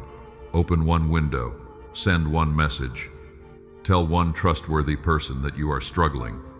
My beloved child, there is a difference between solitude and isolation. Solitude can restore you. It creates space to pray, think, rest, and listen. Isolation cuts you away from support and lets fear become the only voice in the room. Learn to notice which one you are choosing. Weeks of hiding may be a sign that you need care. My beloved child, I am with you in solitude, and I can guide you toward connection.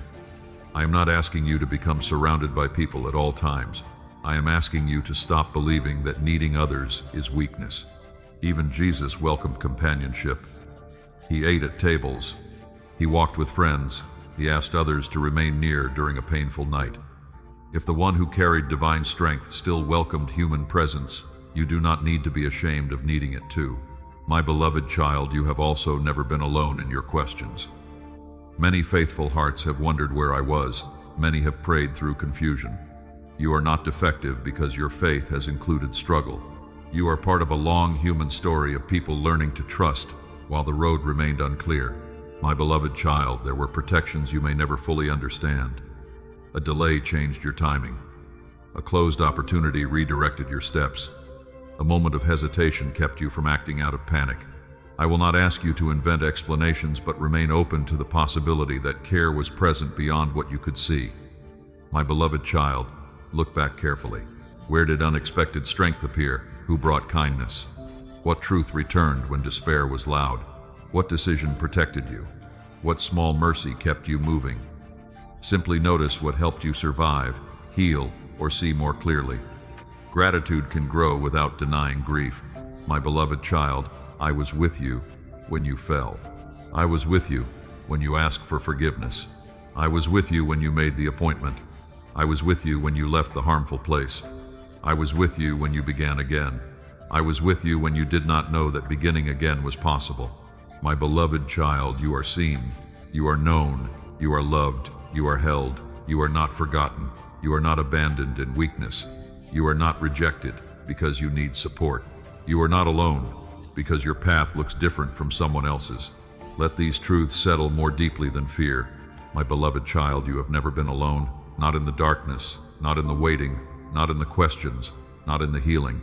I have been near, and I am near now. Let my presence become a place where your heart can rest. Let healthy people become part of the care you receive. Let loneliness speak honestly, but do not let it speak the final word. And as you begin to trust that I have remained with you through every chapter, you will be ready to understand the season that has tested your patience for so long. In the next part, I will show you why waiting is not punishment.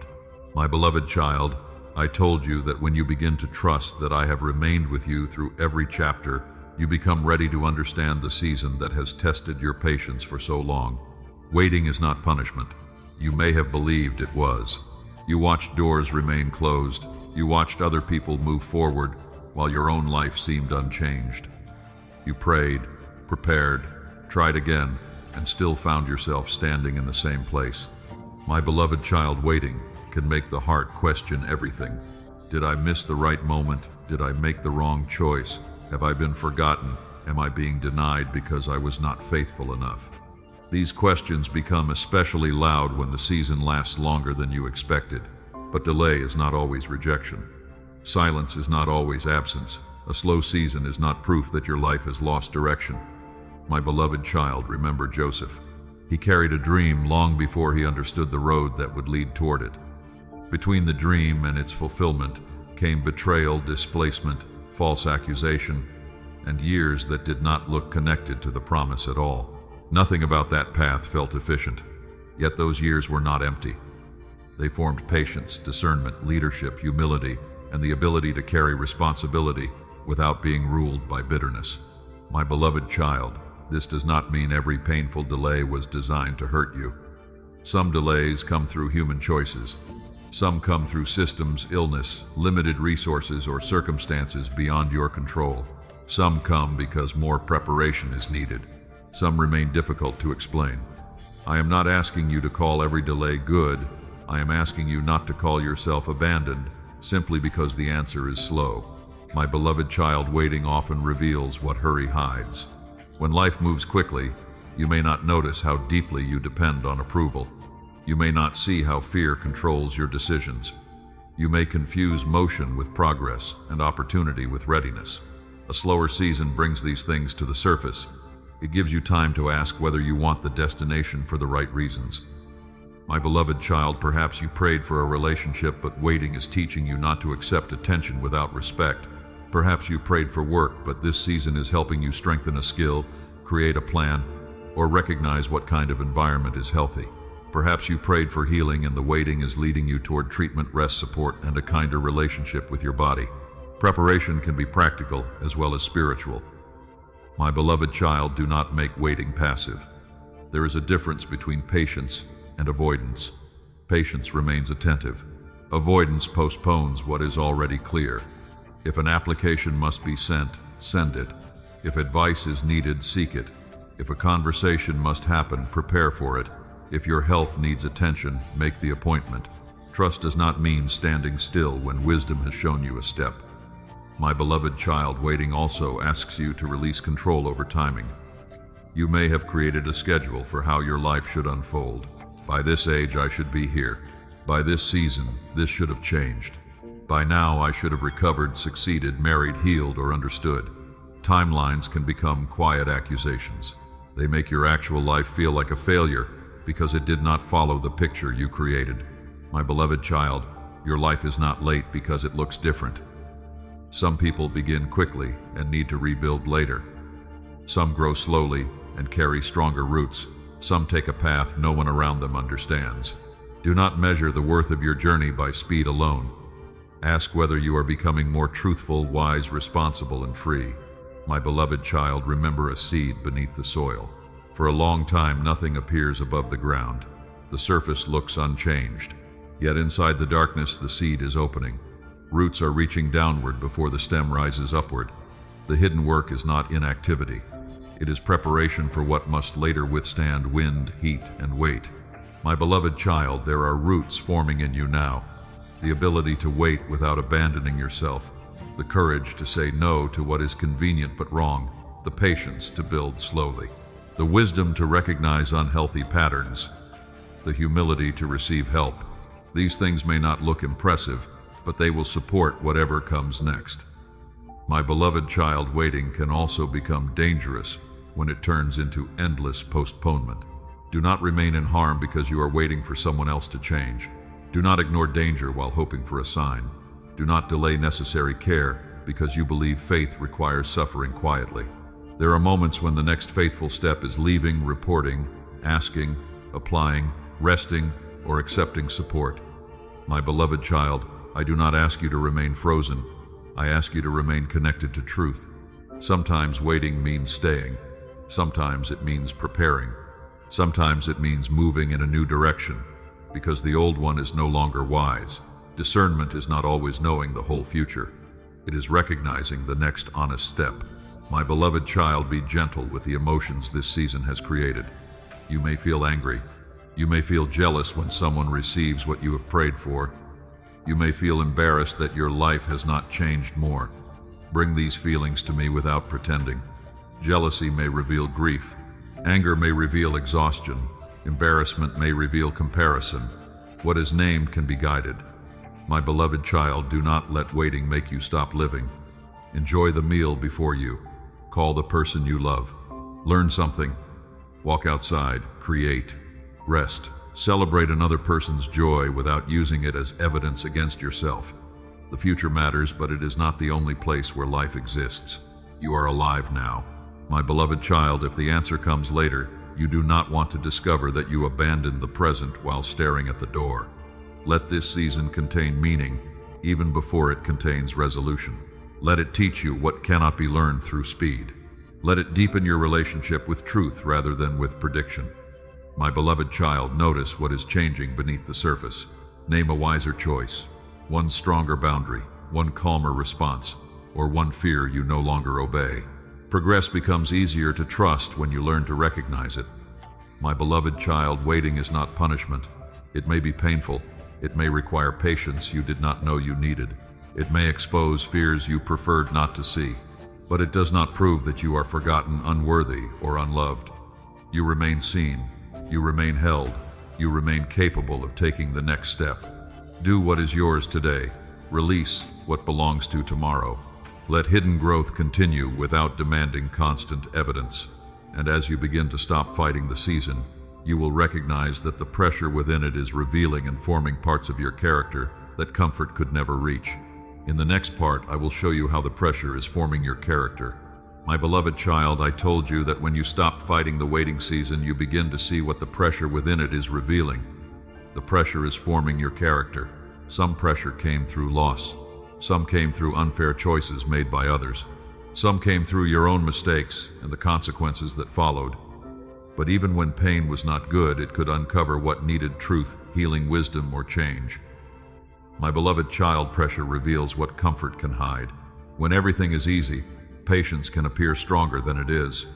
Trust can seem deep when nothing is being threatened. Humility can seem natural when no one challenges your pride. But difficult seasons bring hidden reactions to the surface. They show you where fear still speaks, where control still rules, and where old wounds still shape your decisions. My beloved child, remember the disciples in the boat when the storm rose around them. The wind did not create every fear inside them. It revealed what was already there. They had seen miracles, yet the storm made them question their safety. Jesus did not shame them for feeling afraid. He invited them to see that fear did not have to become their only guide. My beloved child, the storms in your life may also reveal the places where trust is still learning to breathe. You may discover that uncertainty makes you impatient. You may notice that criticism makes you defensive. You may realize that disappointment makes you withdraw before anyone can hurt you again. Do not use these discoveries as evidence that you have failed. Use them as information. What is revealed can be addressed. What remains hidden keeps directing you without permission. My beloved child, pressure can teach patience, but patience is not passive suffering. Patience is the ability to remain truthful while change is slow. It is the discipline to avoid forcing a door because waiting feels uncomfortable. It is the strength to keep taking responsible steps without demanding immediate proof. Patience does not mean staying where harm continues. It means refusing to let urgency destroy wisdom. My beloved child, pressure can also deepen humility. You may have believed you could carry everything. Then a season came that exceeded your strength. You needed advice. You needed treatment. You needed rest. You needed help understanding what was happening. Needing support did not make you less valuable. It reminded you that human life was never designed to be carried without community. My beloved child, there is courage in saying, "I do not know." There is maturity in changing your mind when new truth appears. There is strength in admitting that an old method is no longer working. Pride protects appearance. Humility protects growth. Pressure often brings you to the place where pretending becomes more exhausting than honesty. That can begin freedom. My beloved child, remember clay in the hands of a potter. The clay is pressed, centered, and shaped. But a wise potter does not crush the clay carelessly. The pressure has direction. It works with the material as it is. Healthy growth is not produced by endless force. You need pressure, rest time, and care. Too much strain without support does not form character. It can simply cause harm. My beloved child, do not glorify exhaustion. Ignoring your body does not make you more faithful. Refusing every limit does not make you stronger. Character includes knowing when to stop. It includes asking for help before collapse. It includes honoring sleep, food treatment, relationships, and the need for quiet. Endurance is not the same as constant overextension. My beloved child, pressure may expose anger. Do not be afraid of what anger reveals. Perhaps a boundary has been crossed. Perhaps grief has been ignored. Perhaps you have remained silent too long. Let anger become a messenger, not a master. Ask what truth needs to be spoken. Ask what responsibility belongs to you. Ask what must be released. Anger guided by wisdom can lead toward protection and repair. My beloved child, pressure may expose the need for control. When life feels uncertain, you may try to manage every detail, every person, and every possible outcome. Control can feel like safety, but it eventually becomes exhaustion. You were never meant to carry every result. Do what belongs to you. Prepare, communicate, act wisely. Then release what no amount of worry can command. My beloved child, pressure may also reveal bitterness. You compare your burden with someone else's ease. You remember who failed you. You begin rehearsing the unfairness until it becomes the center of your story. Bitterness may feel like protection, but it keeps the wound active. Bring the injustice into truth. Seek accountability where needed, but do not let resentment become the person you are becoming. My beloved child, character is formed through repeated choices. One honest conversation, one apology, one boundary, one decision not to react, one morning when you begin again, one evening when you choose rest instead of self-punishment. These choices may feel small, but a strong life is built through ordinary faithfulness repeated over time. My beloved child, do not measure growth only by how calm you feel. Sometimes character appears while emotion is still intense. You may feel afraid and still speak truth. You may feel angry and still choose restraint. You may feel tired and still ask for help instead of disappearing. You may feel uncertain and still take the next responsible step. Growth is not the absence of emotion. It is learning how to respond without being ruled by emotion. My beloved child, allow this season to ask you honest questions. What becomes strongest in you under pressure? What do you reach for when you feel unsafe? What pattern keeps repeating? Where are you resisting support? Where are you carrying responsibility that is not yours? Do not answer with shame. Answer with curiosity, humility, and courage. My beloved child, there may be parts of your character that are already stronger than you realize. You pause more often. You recognize unhealthy patterns sooner. You no longer chase every argument. You recover faster after disappointment. You ask better questions. You protect your peace without becoming cruel. These changes are not dramatic, but they are real. Do not overlook maturity. My beloved child, the pressure is forming your character, but it is not your identity. You are not required to remain in every difficult situation simply because growth is possible there. Sometimes character is formed by staying. Sometimes it is formed by leaving. Sometimes it is formed by speaking. Sometimes it is formed by waiting. Wisdom helps you know the difference. My beloved child, let pressure make you deeper, not harder. Let it teach you patience without passivity, humility without self-rejection, courage without aggression, boundaries without bitterness, endurance without neglecting your limits. Let what you have survived become wisdom that protects your future. And as your character becomes much steadier, your heart will become ready for another beautiful step. You will learn how to trust and love again, without becoming naive, closed, or controlled by the wounds of the past. In the next part, I will show you how to learn to trust and love again. My beloved child, I told you that as your character becomes steadier, your heart becomes ready for another beautiful step. Learn to trust and love again. You have opened your heart before. You believed words that sounded sincere. You gave time, patience, loyalty, and care. Then someone changed, withdrew, betrayed your confidence, or used what you shared against you. The wound did not only hurt the relationship, it changed the way you looked at every new person who came near. My beloved child, pain taught you to watch closely. It taught you to notice distant silence, changed tones, and broken promises. Wisdom observes what is present. Fear assumes the past is already happening again.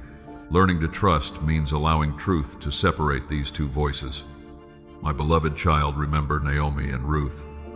Naomi had experienced loss so deeply that she believed her life had become empty. She expected Ruth to leave and build another future.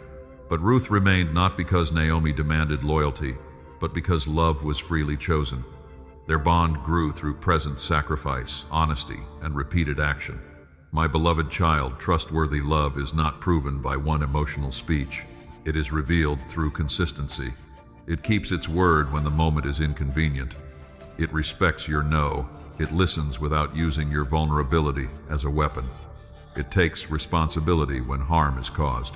It does not demand immediate access to every hidden part of you.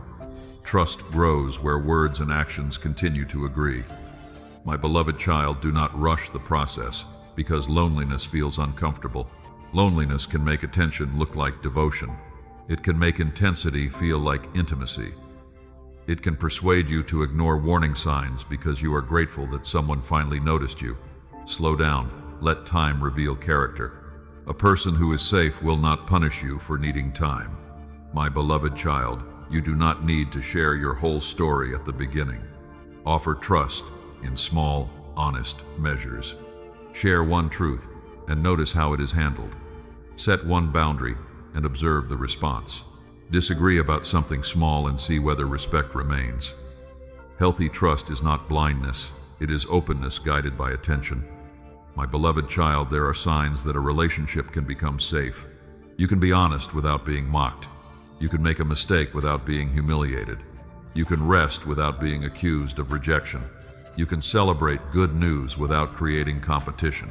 You can express a need without being made to feel difficult. Safety does not mean the absence of conflict. It means conflict does not destroy dignity. My beloved child, there are also signs that require caution. Repeated dishonesty, pressure to move faster than you are ready, affection that disappears when you set a boundary, constant blame, mockery disguised as humor, apologies without changed behavior, promises used to keep access while responsibility is avoided. Do not explain these patterns away simply because you want the relationship to work. Love and discernment belong together. My beloved child, learning to love again does not mean becoming the person who accepts everything. Love can be warm and still say no. Love can forgive and still require distance. Love can hope for another person's healing without becoming responsible for it. Love can leave a harmful situation. A boundary is not proof that your heart is closed. It may be proof that your heart has finally learned how to protect what is sacred. My beloved child, do not make new people answer for the wounds caused by old ones. A trustworthy person should not have to prove every day that they are not the person who betrayed you. Notice when fear creates tests that no one can pass. Notice when you withdraw without explanation. Notice when you interpret a delay, mistake, or quiet moment as rejection before asking what is true. My beloved child, healing asks you to communicate. Say, this situation awakened an old fear. Say, I need time to understand what I am feeling. Say, I want to trust you, but I need consistency. A healthy person may not respond perfectly, but they will care about understanding. Your honesty gives the relationship a chance to become clearer. Silence often leaves both people fighting stories that were never confirmed. My beloved child, you may also need to learn how to receive love. You are comfortable giving because giving keeps you in control. Receiving means admitting need. It means allowing someone to help, encourage, or care for you without immediately proving that you can repay them. Let safe kindness reach you. Do not dismiss every compliment. Do not reject support simply because independence once protected you. My beloved child, love is not a debt. You do not have to earn every act of care. A healthy relationship allows giving and receiving to move in both directions. There will be seasons when one person carries more, but the whole pattern should not depend on one heart becoming exhausted. My beloved child, some relationships from your past may still be repaired, but restoration requires more than missing each other. It requires truth. It requires accountability. It requires changed behavior repeated over time. Do not return only because the loneliness became strong. Ask what has actually changed. Ask whether the old pattern has been named. Ask whether both people are willing to build differently. My beloved child, some relationships will not return. This can be painful, even when distance is wise. You may grieve the person, the memories, and the future you imagined. Let grief be honest. Do not interpret an ending as proof that love was meaningless. Some people teach you what warmth feels like. Others teach you what boundaries require. Both lessons can shape wisdom. My beloved child, choose community slowly and intentionally. Look for people who value truth more than appearance. People who can celebrate your growth without needing to control it. People who make room for your humanity. People who can say they were wrong. People who support your healing without trying to become your rescuer. Healthy connection does not make you smaller. It helps you become more honest. My beloved child, trust yourself again as well. Perhaps you ignored warning signs before. Perhaps fear kept you in a situation too long. Do not decide that you can never make a wise choice. You have learned. You notice more now. You ask better questions. You have support you did not have before. Self-trust is not believing you will never be wrong. It is believing you can respond wisely when truth becomes clear. My beloved child, learn to trust and love again. Not quickly, not blindly, not without boundaries. Learn slowly, honestly, and with discernment. Let safe people prove themselves through time. Let your own heart speak without controlling every outcome.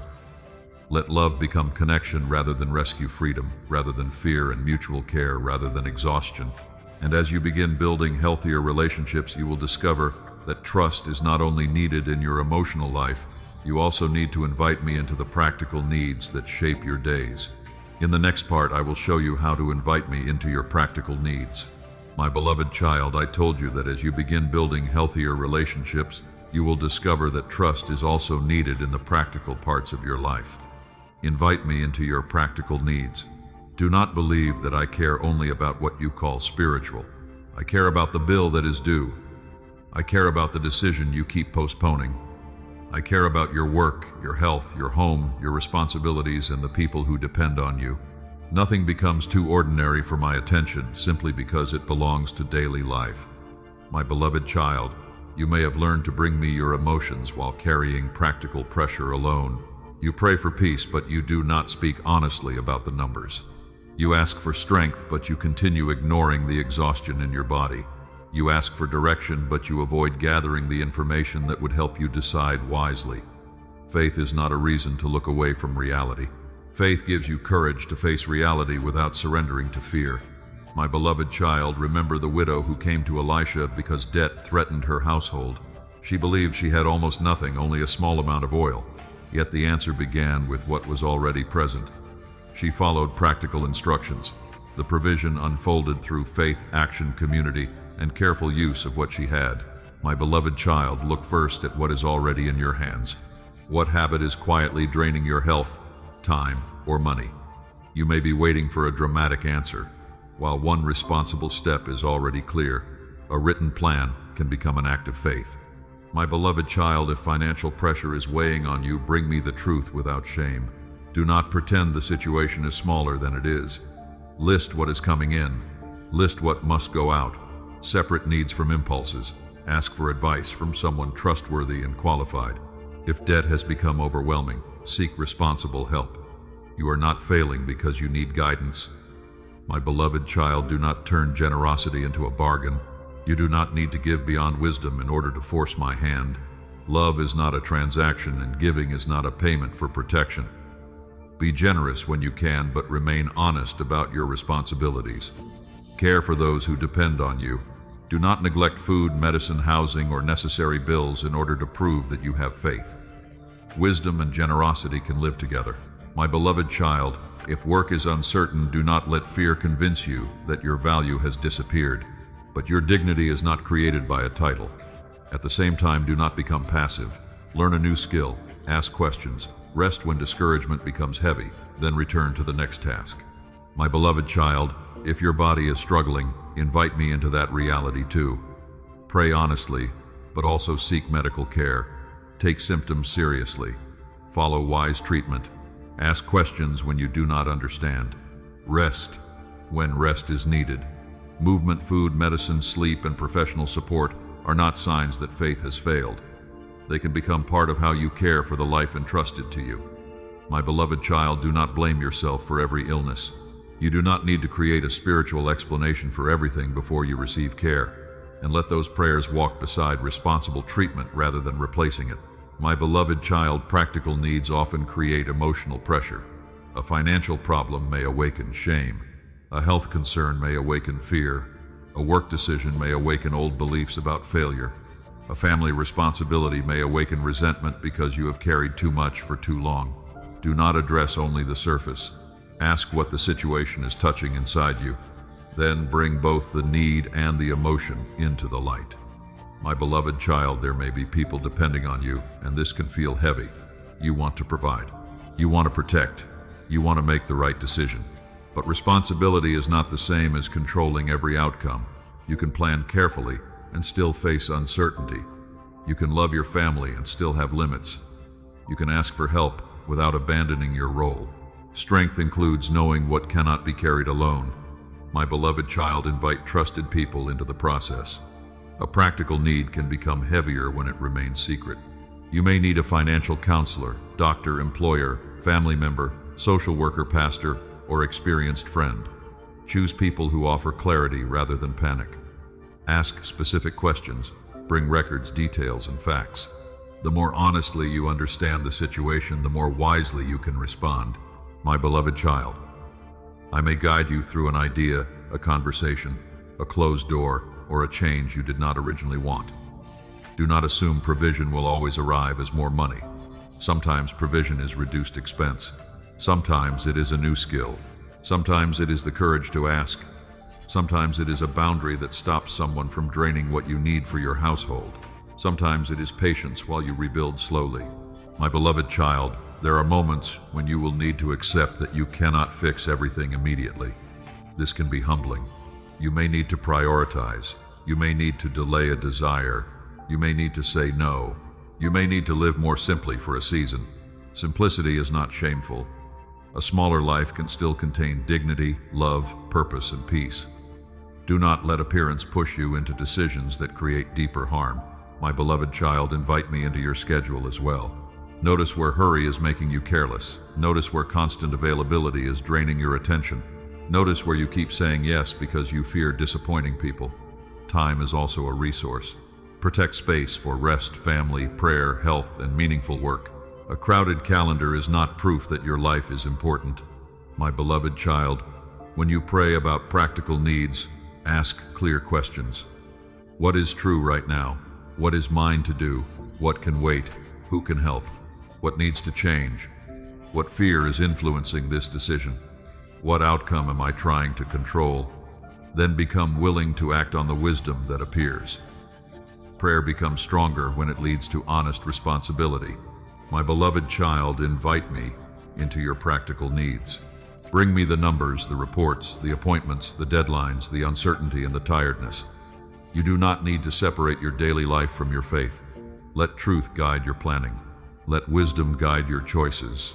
Let support help you carry what is heavy. Let prayer steady you without becoming an excuse to avoid action. You are not alone in the ordinary burdens of life. I am present in the planning, the work, the treatment, the conversation, and the rest. And as you learn to meet practical needs with faith and responsibility together, you will become ready to recognize my presence not only in crisis but in the ordinary rhythm of each day. In the next part, I will show you how to walk with me through ordinary days. My beloved child, I told you that as you learn to meet practical needs with faith and responsibility together, you become ready to recognize my presence in the ordinary rhythm of each day. Walk with me through ordinary days. You do not need to wait for a crisis before you speak to me. Invite me into the morning before the noise begins. Invite me into the drive, the work, the meal, the conversation, the waiting, and the quiet moment before sleep. My beloved child, much of your life will not feel extraordinary. There will be dishes to wash, messages to answer, appointments to keep, tasks to repeat, people who need patience, plans that change, days that seem to pass without anything memorable happening. A life is built inside them. My beloved child, remember how Jesus walked through villages, sat at tables, noticed children listen to questions, and stopped for people others hurried past. His life was not made only of public miracles. It was also shaped by ordinary presence. He spoke with one person at a time. My beloved child, do not believe that. My presence is found only in moments that feel powerful. I am near when you prepare food with care. I am near when you choose not to answer harshly. I am near when you complete a small responsibility with integrity. I am near when you pause before making a decision. I am near when you notice that your body needs rest. My beloved child, begin the day with one honest sentence. Thank you for this morning. Guide my words. Help me remain patient. Show me what matters today. You do not need to predict the whole day. You only need enough awareness to enter it without leaving your heart behind.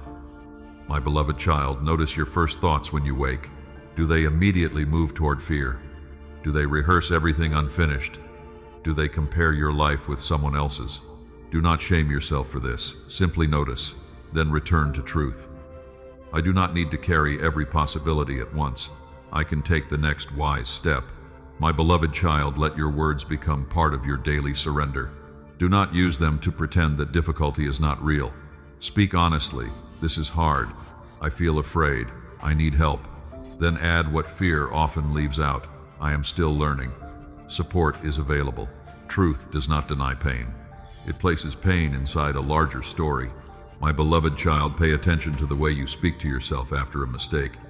You can correct yourself without attacking yourself. Say, I need to repair this. Say, I responded from exhaustion. Say, I can apologize and choose differently.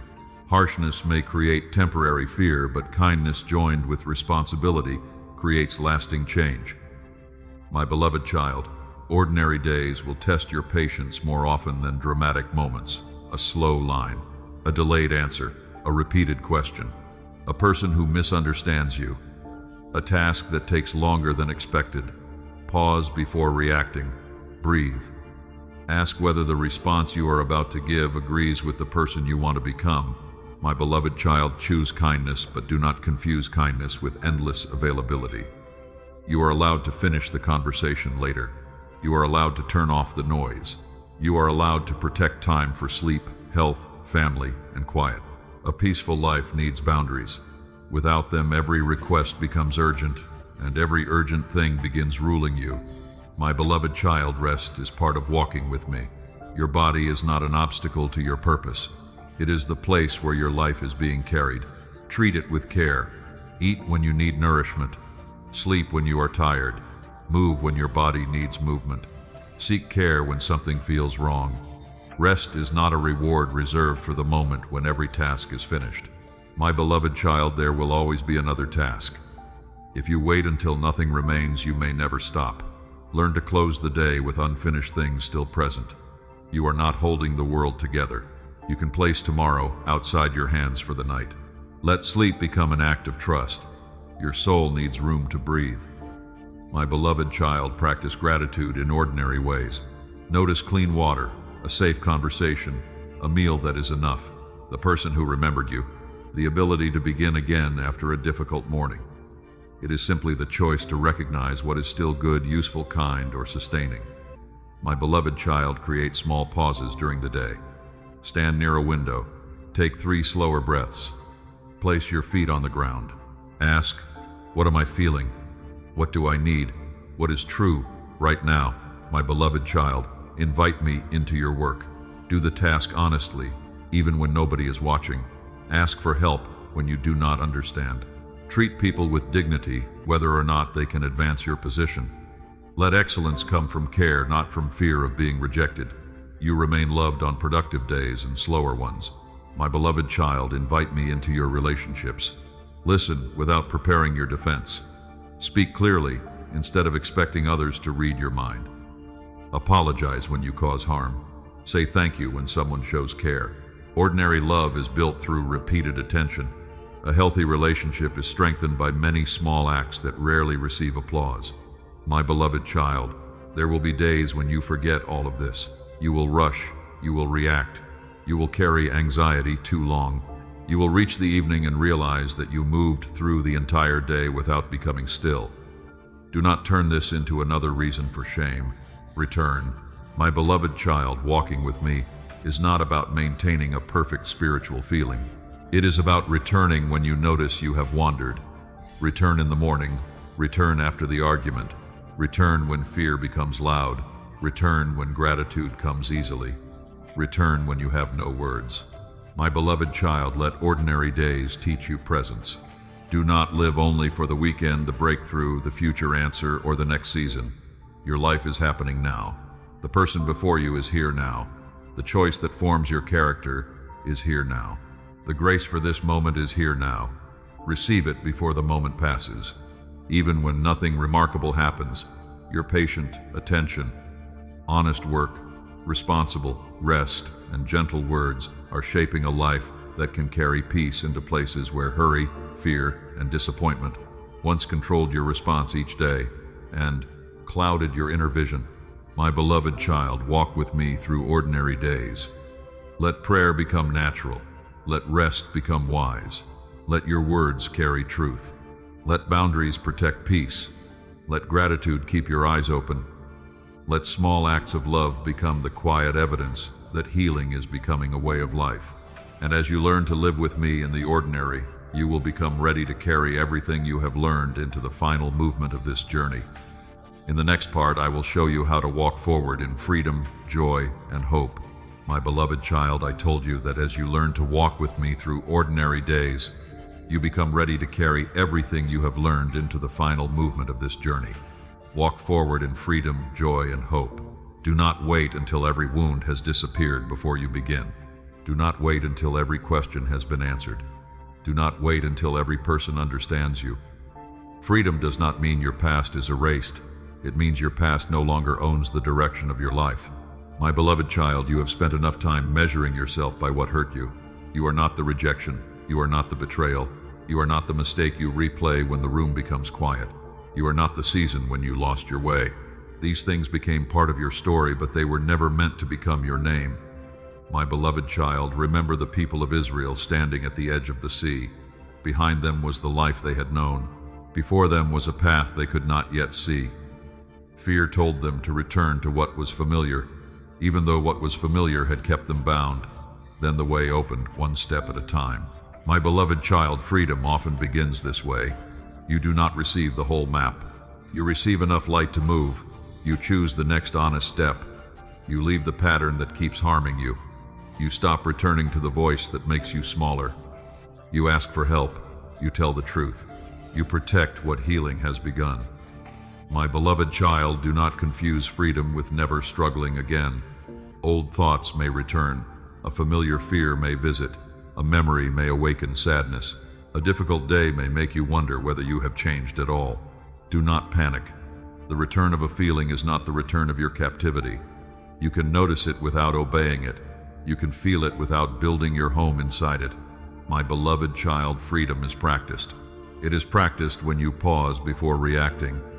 It is practiced when you refuse to beg for love from someone who repeatedly harms you. It is practiced when you rest without calling yourself lazy. It is practiced when you tell the truth before secrecy grows. It is practiced when you forgive without reopening an unsafe door. My beloved child, joy will also return differently than you expect. It may not arrive as constant excitement. Joy can be quieter. It may appear as relief in your breathing, interest in something you had stopped noticing, the ability to enjoy a simple meal without guilt.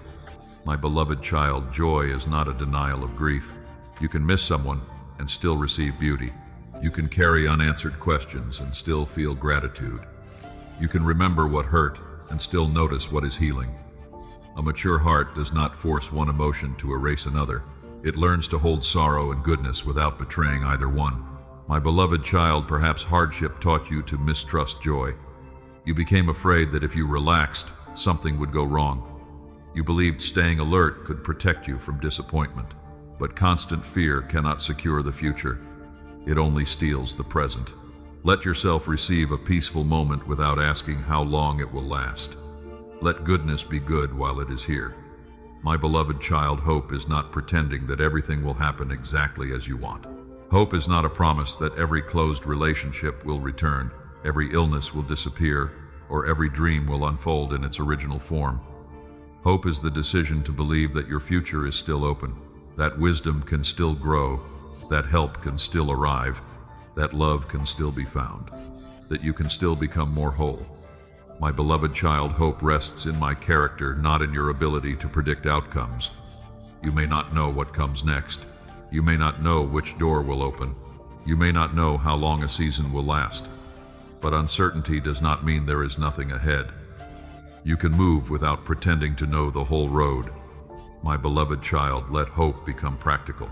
Make the appointment, send the application, have the conversation, begin the small project, return to the healthy habit, ask for support. Hope is not only something you feel, it is something you practice through actions that agree with the possibility of change. My beloved child, carry these truths with humility. Do not turn healing into superiority. Do not look down on someone who is still where you once were. Let your growth make you gentler. Let your boundaries become clearer without becoming cruel. Let your story become a place where others feel less ashamed. Freedom is healthiest when it creates compassion rather than pride. My beloved child, protect what has been restored. Not every environment deserves access to the person you are becoming. Choose relationships that respect truth. Choose rhythms that honor your body.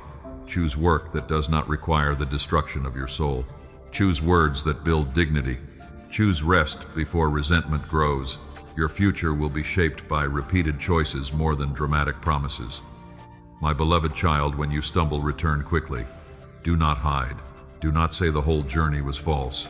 Ask what happened. Take responsibility. Receive support. Repair what can be repaired. Then stand again. A stumble is not a command to return to captivity. You are still allowed to move forward. My beloved child, walk forward in freedom, joy, and hope. Walk without dragging every accusation behind you. Walk without demanding that every person approve. Walk without using the future to escape the present. Walk with your eyes open, your heart honest, and your hands willing to receive help. I am not waiting only at the end of the road. I am with you in each step. I am with you when courage feels strong. I am with you when courage is only a whisper. I am with you in the laughter, the grief, the work, the rest, the answer, and the waiting. My beloved child, this is not the end of your story. It is the beginning of a different way of carrying it. You are no longer required to live as the person fear created. You can become truthful without becoming harsh, soft without becoming weak, hopeful without becoming naive, free without denying what happened. My beloved child, go forward knowing this. You are seen, you are known, you are loved, you are held. You are still being formed. You are still capable of change. You are still invited into a life that carries peace. Take the next step, then take the one after that. You do not need to rush. You only need to keep returning to truth. Walk forward in freedom. Receive joy when it comes. Choose hope when the road is unclear. And wherever the next chapter leads, remember that you do not enter it alone. I am with you, my beloved child. I am with you now. I will always remain with you as you keep walking.